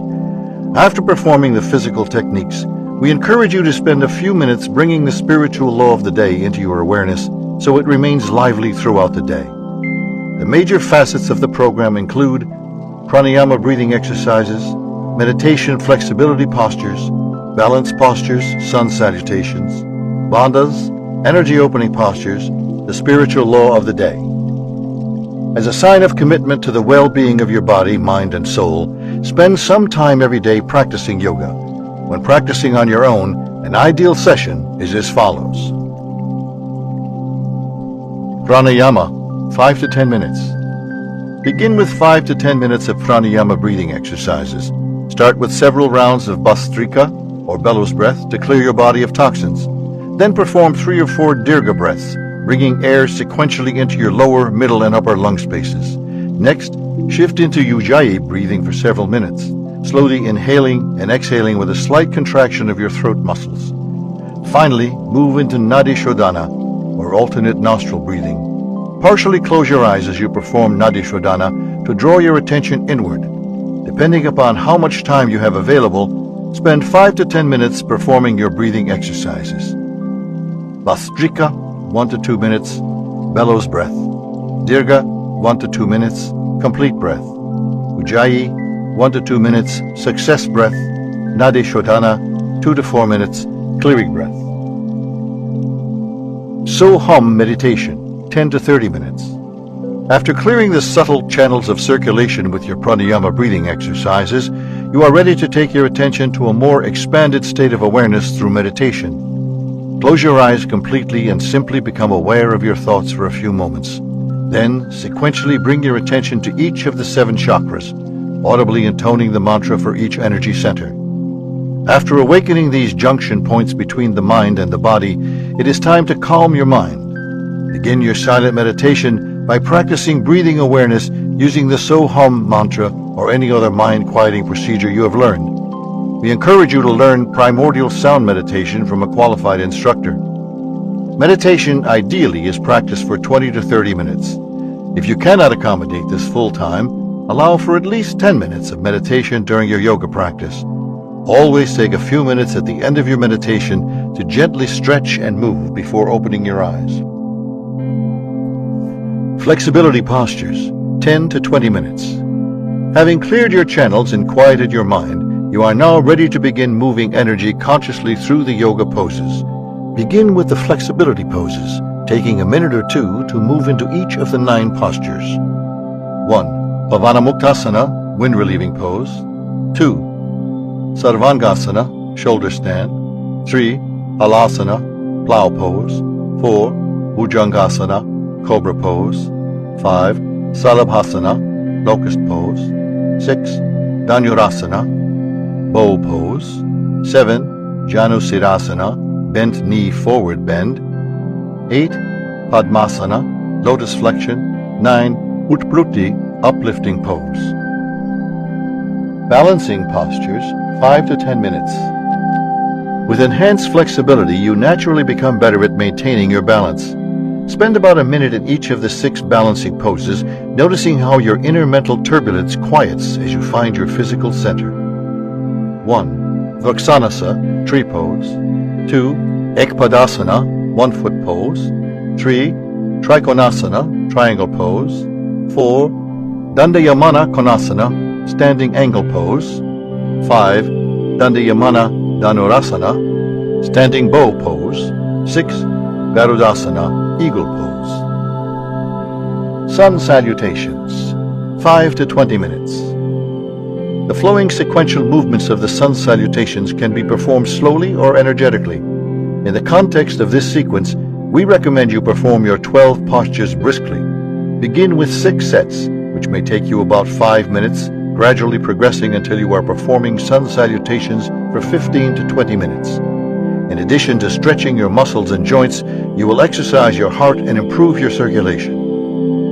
1. Salutation pose. 2. Sky-reaching pose. 3. Hand-to-feet pose. 4. Equestrian pose. 5. Mountain pose. 6. 8 limbs pose. 7. Cobra pose. 8. Mountain pose. 9. Equestrian pose. 10. Hand-to-feet pose. 11. Sky-reaching pose. 12. Salutation pose. Bandhas, 2 to 5 minutes. It is useful at this stage to perform your energy governing techniques. Begin with the chin lock bandha, in which you fully exhale, flexing your head forward, and then inhale against a closed throat. Release after several seconds. Then begin the stomach lift bandha, in which you raise your stomach using your abdominal and diaphragm muscles. Finally, awaken the energy at the base of your spine by performing the root bandha, contracting your sphincter muscles. Jalandhara bandha, 1 minute, chin lock. Uddiyana bandha, 1 minute, stomach lift. Mula bandha, 1 minute, root lock. Energy opening postures, 5 to 10 minutes. Ending your asana set with these 4 energy opening poses enables you to channel vitality into all aspects of your life. Perform each of these postures with conscious awareness, allowing the life force to flow effortlessly into every organ, tissue, and cell of your body. 1. Matsyendrasana, spinal twist. 2. Chakrasana, kneeling wheel pose. 3. Suptavajrasana, diamond kneeling. 4. Balasana, child's pose. Activate the spiritual law of the day, 5 minutes. At the end of your program, lie on your back with your arms at your sides and allow your total awareness to be in your body. Enjoy the sensations generated by consciously moving the life force through you. Bring the spiritual law of the day into your awareness, committing to enlivening it by attending to the 3 activating intentions. As a result of the expanded awareness, flexibility, and balance you have generated in your practice, the law of the day will spontaneously support you in the fulfillment of your deepest desires. Spiritual law of the day. Day, spiritual law, activating intentions. Sunday, pure potentiality. 1. Cultivate stillness. 2. Commune with nature. 3. Practice non-judgment. Monday, giving and receiving. 1. Practice breath awareness. 2. Cultivate gratitude. 3. Acknowledge your needs. Tuesday, karma or cause and effect. 1. Witness your choices. 2. Consider the consequences. 3. Listen to your heart. Wednesday, least effort. 1. Practice acceptance. 2. Accept responsibility. 3. Be defenseless. Thursday, intention and desire. 1. Be clear of your intentions. 2. Trust the outcome. 3. Practice present moment awareness. Friday, detachment. 1. Practice detachment. 2. Embrace uncertainty. 3. Surrender to the field of pure potentiality. Saturday, dharma or purpose in life. 1. Attend to your silent witness. 2. Acknowledge your talents. 3. Serve others. Prioritizing. If you spend some time in each stage of this program, you can spend as little as 3/4 of an hour or almost 2 hours in your practice. Decide for yourself the pace and intensity that you can execute. The time you spend will yield rewards physically, emotionally, and spiritually. Commit to this program for 1 month and you will be a yogi for life. Conclusion. From here, what you see, you become. Patanjali. According to Indian philosophy, yoga is the system of gaining knowledge through direct experience. A chemist may understand the molecular basis of a strawberry. A geneticist may understand the DNA sequences that underlie different varieties of strawberries. A botanist may know the precise soil and water requirements for a strawberry plant to thrive. A yogi knows the strawberry by taking a bite. Yoga declares that you can understand reality by consciously experiencing the different layers of your life, physical, mental, and spiritual. By tuning into the sensations of your body, you can understand the workings of physiology. By listening to your inner dialogue, you can understand the nature of the mind. By going beyond your body and mind, you can directly experience your essential spiritual core. Yoga encourages you to expand your sense of self so you can solve the challenges that arise in your life. Each of us is a heroic character on the battlefield of life. The perennial story of life is depicted in the Indian classic, the Bhagavad Gita, in which the forces of good and the forces of evil find residence in two clans of the same family. The Pandava clan, led by Arjuna, represents right action in accordance with natural law. The Kauravas, headed by Duryodhana, represent action performed with limited awareness, resulting in outcomes that cause suffering to those affected by the choices made. Bhagavad Gita begins with these two opposing forces on the battlefield of life, preparing for massive conflict. Both Arjuna and Duryodhana ask Lord Krishna, representing the state of expanded consciousness, for support. Krishna offers one leader the use of his army, while the other gets him as his personal charioteer. Duryodhana gets to choose first and takes the army, believing that the power of might will provide him the greatest benefit. The power of expanded awareness in the form of Krishna goes to Arjuna. Krishna takes Arjuna above the battlefield, where Arjuna confesses his confusion about what to do. On the one hand, he believes it is his duty to fight his relatives who have created havoc in the world. On the other hand, he feels tremendous compassion for the uncles and cousins who have played important roles in his life. Arjuna is paralyzed by his inner battle. The tremendous value of yoga is the depiction of this classic conflict between heart and mind that each of us faces during our lives. While time is suspended, Krishna teaches Arjuna the essence of yoga, telling him that good and evil, pleasure and pain, and loss and gain are two sides of the same coin of life. The solution that yoga offers is to go beyond the realm of duality and become established in the state of being that is beyond time, space, and causality. Once rooted in this connection to spirit, Arjuna is exhorted to enter into battle to rebalance the forces of nature. Krishna tells Arjuna, "Go beyond the realm of good and evil, where life is dominated by beginnings and endings. Enter into the domain of yoga, where all duality finds its unity. Established in unity, perform activity that supports Dharma." This is the ultimate purpose of a yoga practice. Yoga takes you into the realm of pure potentiality, where anything is possible. It awakens the law of giving and receiving as you become aware of the continuous exchange of your life energy with the life energy of the universe. Flexing and extending through your poses, you express the law of karma as you recognize that every action generates a proportionate reaction.